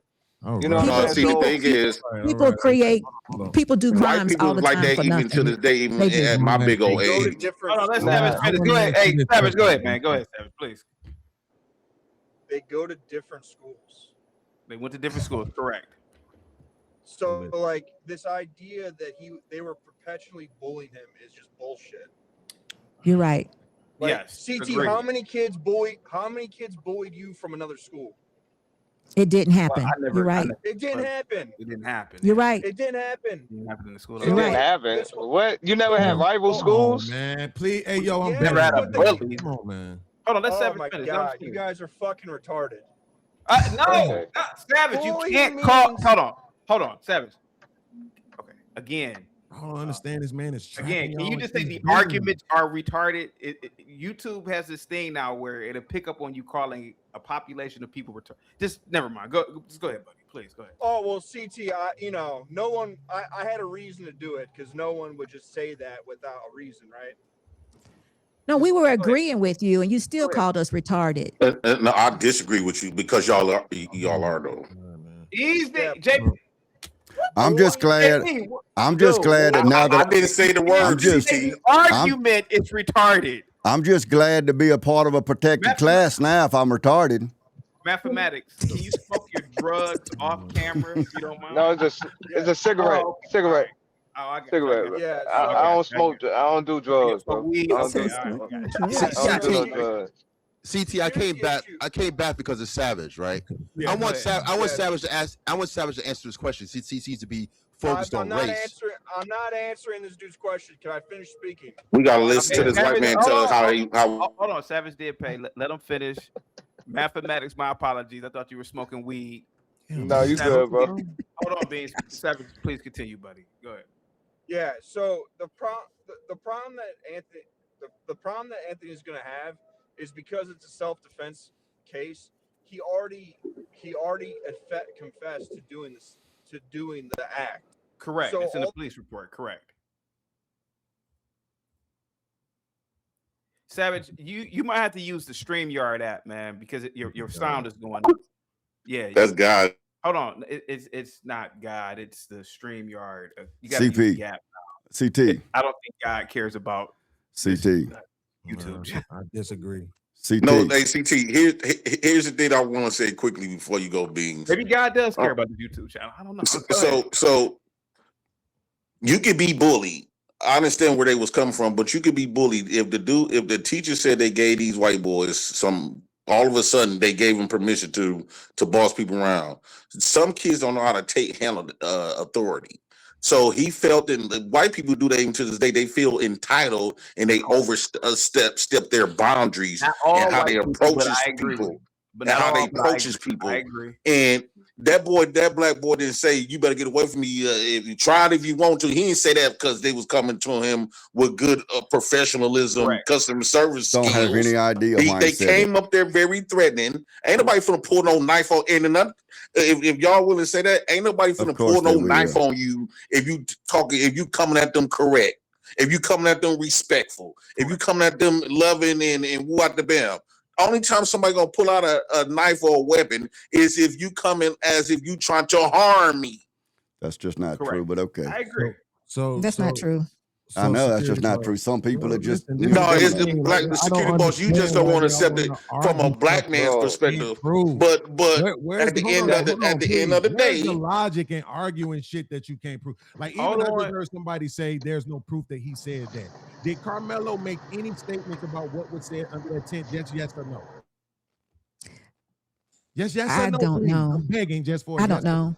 Okay. I don't know. The only thing I my haven't point- heard. wait, That's so why my I said point- we've all said we need to wait till the trial play itself out. Absolutely, but there Yeah. has been some accounts. as if the People have trial said, gonna be this was accurate. said, this was said, this was said. So Fair. those things are coming from somewhere, even if people are making them up, right? But to say, yo, we don't know. Yeah, you're right, we don't know. So if your argument is that one side of us don't know, and therefore we can't be assured of that we're making the right decision, that would also apply to you too. So that's not an argument that you don't know what was said, because you don't know what was said either. And we've all assumedly made up our own minds already, right? So Well, the brother of the victim stated what he said. Just let me hold on for 1 second, bro. I want to ask SBU this question. Sure. SBU, I want to know what you think the punishment should be. And I want to know if you're going to take into consideration the way other people are treated for such similar crimes or even worse crimes than this. Okay, so not knowing what prompted this situation, meaning if the young man felt threatened, he did still took someone's life. I think it should be like a manslaughter. If this was just based on pride and jealousy or something like that, and he actually took it in an aggressive way just because, I'm daring you to do something, then again, I still think it's manslaughter. Because there was an exchange, I think it probably should be something like manslaughter, no first degree or anything like that. Because I definitely think if the Metcalfs would have not said anything, then it would have not happened. How could it be out of jealousy, like y'all say, they go to different schools? Beans, let me make a point before you say something else. I wanted to go back to something that JP said. JP, and this can add to what could have happened. Sometimes people will respond in a criminal way just from what they call disrespect. It doesn't have to be that the other person had a weapon or threatened them or they felt assaulted. You can just disrespect. Some people just deem disrespect as enough to attack you or to take your life or to bring harm to you. It could be they felt total. That's it. I was disrespected. I think a lot of people do that. I think that, but at the age group, I think as you get older, something like that happen. I think that we keep trying to find excuses on why a white boy died. We so used to black people dying or black boys dying. You rather see that, and then instead of seeing a black boy or a black man over top of a white man and seeing them die. So that's why I'm really getting the picture. Us black folks, we so used to seeing, we rather accept our own been on that ground. You'd rather Carmelo Anthony been engraved than that white boy. You keep giving them grace and all of that. And no, I don't go off what's right or wrong, because white people don't go off what's right or wrong. You see how they did in Asian, connected with white America. And he got the chances. I thought you couldn't shoot nobody in the back. I thought you couldn't shoot nobody that's running from you. I thought if somebody breaking your own house, you can't shoot them in the back. Whoa. Now, JP points out a good point here. No, he don't, because if you're running away, no, that's not a good point. Now, Child did shoot that boy in the back, and a lot of people are, hey man, they agree with that shooting. So he's right about it. No, I don't know anything about that, but I'm talking about the point of running away and being shot in the back, because you can be running away and definitely shooting over your shoulder or But that's not what around your happened. back. I don't know what happened. I'm just saying the point that you made about, you said, I thought shooting someone in the back was wrong. I'm telling Right. you that is not the way it is. No, It's not no, a but he drop wasn't. The dead. boy wasn't shooting back. The boy Okay, was and I'm running agreeing. to get away. I'm agreeing with you. I know nothing about that case. I'm agreeing with you. I'm just talking about the what you said. That's all I'm saying. But can I go back to Beans? Beans, did I answer your question, or did you have another part that you wanted to add to that? Slightly, right? But okay. But I'm confused because it sounds like you're saying no matter what the situation is, you think he should receive some sort of punishment. Yeah, because he played a part in it and someone lost their life. Now, I don't know what's going on, but I don't know if he was bullied. I don't know if the two of the twins jumped on him. I don't know if the combat was mutual. I don't know. But yes, you took someone's life. Yes, you had a weapon. From what I'm seeing, yes, there should be some type of punishment for what is perceived as this So point. he was supposed to let the boys beat him up. Well, real quick. Why don't we get Afro Nerd back in? Afro Nerd, what's your take on this? I don't know guys, real quick. Hold on, Beans. They hate when a smart guy comes on. They hate when a smart Go guy ahead, Afro comes Nerd. on. Go ahead. Wow. Go ahead. Like a can of raid, boy. Listen, I mentioned this before. No one wants to go back to this. I already solved the problem. Going back to the Bernard Goetz case, right? Black folks were tight, and I didn't necessarily agree, but they were tight when a diminutive Jewish man from Kew Gardens, Queens, because 4 black males around Carmelo's age at the time said, "Can I borrow $5?" He thought this is threatening, and he blasted all these young men with a gun, young boys, you want to call them that, blasted them with a gun, and he was 37 at the time. So what I want to ask is, how do we measure a 37-year-old white adult male in New York versus 18-year-olds who he thought were threatening versus this young man in Texas who's 17 and he thought that he was being threatened?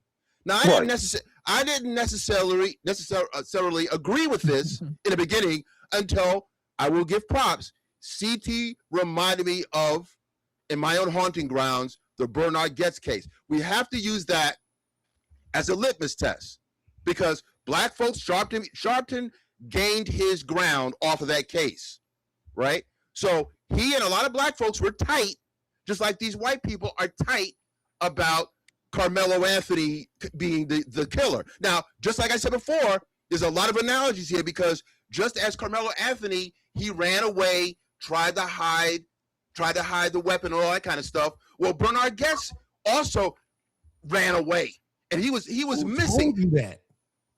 Hold on, let him finish. Well, first of all, I'm a New Yorker, so I'm very familiar with the case. Secondly, he came in and eventually gave himself up. So he received punishment, but he didn't get the full throttle. It was because he had a gun. Now, it's a gun versus a knife fight. So there's a lot of things going on here. Which is worse, a pocket knife, a youth, or a damn near 40-year-old man who, because he felt threatened, can I borrow $5?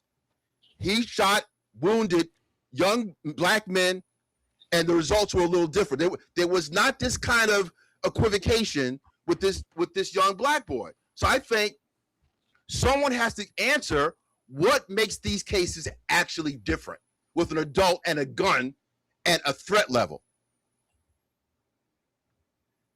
What's the difference? In trial, Afro Nerd, don't they use, let's just say, can't you use that type of case to beat the argument in Carmelo Anthony trial? Don't they refer to other cases where in trial, let's say we was in trial right now, we can refer to that trial you just brought up and use it in a case since it's the same scenario? Can't they use that in the same trial? You know how to be said according to case. Use it as evidence, but what they can do is they can refer to it. A lawyer can They're refer appealing to to it. case law. Case law. Yeah, but Afro Nerd, it goes back to what I said. The thing is, they two different ages. No, two different jurisdictions, but I don't think. But they cite case law all the time. They cite case law. If he's shrewd, they might defer to that case. The only thing is, New York and Texas, two different cultures. Matter of fact, one can make an argument that Texas is more gun oriented. They're more, wasn't a gun, but look, everything isn't symmetrical. But I think there's a good way that JP is onto something. That's a pretty close case. Even with him, he wasn't even available. He left the scene. He was the unknown killer unknown shooter for like a couple of months. He was on the run. Couple of months versus a kid running away for a few hours or whatever it was. What's the difference? He was punished, but it's because he was punished for having a gun. But Afro Nerd, like I said earlier, if that's what his defense is, then it's no different. And he probably would just do the manslaughter, or like CT has said, or like you just made a point, they may charge him with a year in juvenile or something of that nature, but they got to prove that he was fearing for his life. So how do you feel about cops getting off with self-defense of murdering black men, security boss? We're using two different. Say that again. JP, you're using two different now. No, because he said that he still deleted somebody, right? And self-defense. What about when people don't bring weapons, the people that lost their life against cops, they didn't always have weapons. Most times they don't have weapons.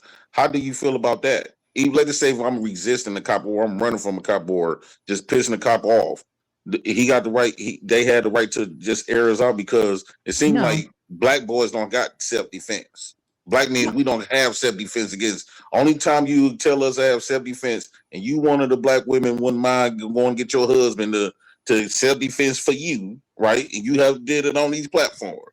No, understand this. My husband knows. It seems like the only time we got self-defense is when we protected a black woman or the white man, because you also defended the black men going out there fighting, defend the white man in the military.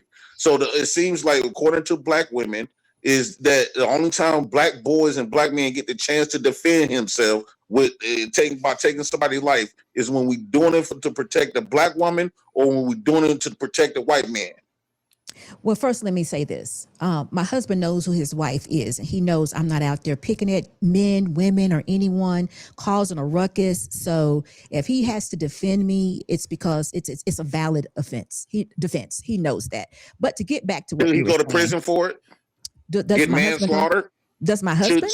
Should your husband get punished for it? So you're saying if somebody did something to me and my husband, let's just say they approach you aggressively like the white boys did Carmelo Anthony.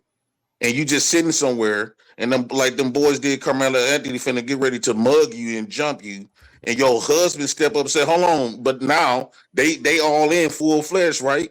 And so they start throwing punches. Then your husband do what he have to do. Would you say your husband need to go to prison?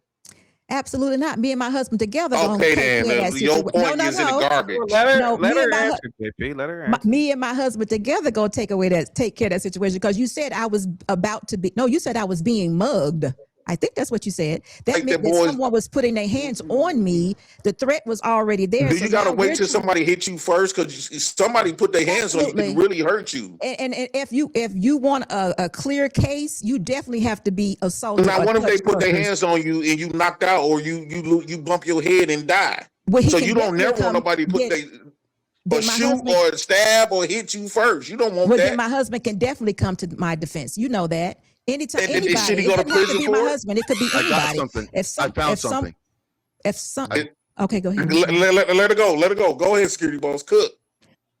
I was saying, if someone has put me in some form of distress, especially if it's SA, let's say that. Anyone in that environment. No, I'm saying that because you're trying to make a point that a man shouldn't come to my defense because of what? No, okay, he should. Because they could go to jail by your logic. No, he can't. He can't go to jail. He can't, because he's defending a person who he can't. See, maybe what it is. He defending a person what? Maybe what it is that you may not know the law completely when it comes to defending someone and maybe assaulting someone. I can say, not me particularly, but a woman can say whatever she wants out of her mouth, and you can be and feel disrespected. You have a right to do that. But the moment you touch that woman, You assaulted her, but the moment she touched you, she assaulted you. And if she assaulted you, you have a right to defend yourself. But you So can't if beat it's this two men, woman if it's down two, because she disrespected now this you. happens a lot, security boss. If it's It two may happen a men whole lot. In your world, it maybe disrespecting you, do. if it's two men threatening you and disrespecting you, and they approaching you as if they about to do something, your husband come up with his pocket knife, his fishing knife. Your husband like to fish. Wait, And he poked one of them up. He poked one of them up, and one of them died. Right. Do you think that would you support your husband going to prison? No, he wouldn't go. He wouldn't go. So my point proven. So the only time we can defend people, black boys and black men, the only time you get the right to take somebody's life is when you defending a woman, a black woman, or defending the white man's country. No, defending JP, that don't make sense. Even if it was you. Well, how come he can't defend ourselves? Okay, listen. Carmelo Anthony defended himself. Against what? Against two white punks that try to punk him. With verbiage. With verbiage. No, bro, they was coming at him threatening. He made it. Hold on. So when he made it, we all know we blacks. Let's act like we don't know black people. So when somebody say, if you try it, you better leave me alone. What the brother of the boy that lost his life like he should, the brother sit up here and said that Carmelo Anthony said, if you basically so many words, if you run up on me, you gonna get this work. And the white boy kept pushing that line, and he got that work. Okay, like he's supposed to. Now, if it indeed happened that way, because I've heard a lot of different things and I don't know, but if it indeed happened that way, what you're saying is because Carmelo was threatened and felt disrespected, he can actually take someone's life. And if that's the way he felt, he will have to. If somebody threatening you and approaching you, see, security board, that's what you're missing. No. If somebody is threatening you and approaching you, if I'm forced to say, if you run up on me, you're gonna get this business. So that means that boy must have got close to him to get stabbed in the first place. That means whoa. Wait a minute. Hold on. My nigga Magical Math just unpacked something. Okay, my bad, security boss. I mean, CT. So think about this. The boys was far away from him, right? He's sitting on the bleachers. He's sitting down at a table. We're gonna say at a table. The white boys felt entitled to tell this black boy that he got to do something to listen to him, just because this black boy got to obey him. And so somehow Carmelo Anthony said, if you run up on me, you're gonna get this business. The boy had to have ran up on him to try to touch him because he didn't throw the knife. He had to get close to him to get stabbed. So that means they were charging that to him. Okay, so that's how he got stabbed. Okay, so there's a such thing as a use of force continuum. Have you ever heard of that? A word that white men made up to protect themselves? Whatever you want to call it. What it means is that if I'm fighting you with my hands, you need to fight me with your hands. If I no, that's false. In other words, you can be certified. You can be licensed boxer. You can be a Miss. Those are considered dangerous weapons. Well, then that would come out in trial. But you can't bring a gun to. So what you mean? I would have to lose my life? Maybe. So security boss, you talking dumb right now. That sounds dumb. So you said that I gotta take a chance. Use of force. It's listen to what you said, security boss. No, I'm not talking about ghetto law that you live in. We're not talking about ghetto law. Let's just say me and Afro Nerd get into it, right? Hold on, Dane right here. Let's say me and Dane get into it, right? Listen, security boss. Okay. Me and Dane get into it. I don't got no training. Dane is a 25-year martial arts veteran or jiu-jitsu, right? And so you saying if he come up here, he can hit me one time or put me in a guillotine one time and take my life, and you talk about a trial. You obey the white man that damn much? You do too, because he gonna lock you up. It doesn't you matter. Obey, and this is why you don't listen to women, because she operating out of fear.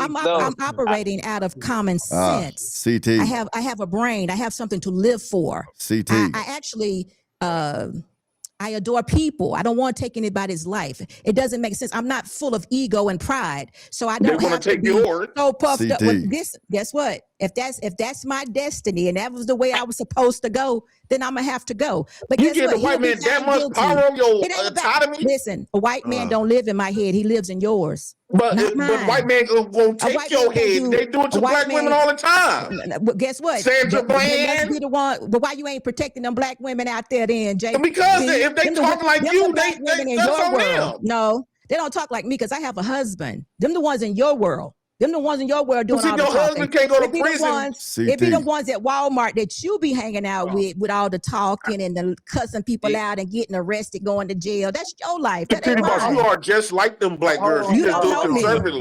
You don't know me. Dang, You don't real know quick. me. You more conservative with it. JP. Dang, what's up, buddy? CT, look, man, I was gonna say I've been enjoying the panel, but I got to break camp. I got 5 acres of grass to mow. But thanks for having me up. But this is my first encounter with security boss there. I gotta say, she's a pretty beige lady. You know how I'm real critical of women and their thinking and their arguing. You know, the masculine mindset and such is characterized by stoicism, emotional control, logic, data, that sort of stuff. I think it's interesting that the man on the panel talking about we shouldn't be listening to these women is the one showing all the emotion and the unsupportable, uncontrollable animation. And this young lady sitting here in self-control, and she just laying the smack down with no personal involvement. It's been great, but I got to get out of here, CT. Thank you so much, Dan. We'll see you next time, brother. White man always find a way to protect black women. We don't want to hear that stupid But shit. guess what, though? Dane, I gotta say this. I still love JP. He's just misguided. It's okay. No, This listen, is for white JP. man This always is for want to come JP. in and rescue of a black woman. JP, why?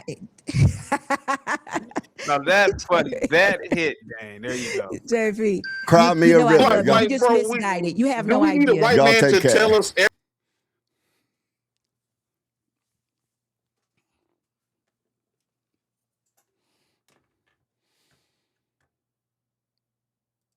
My.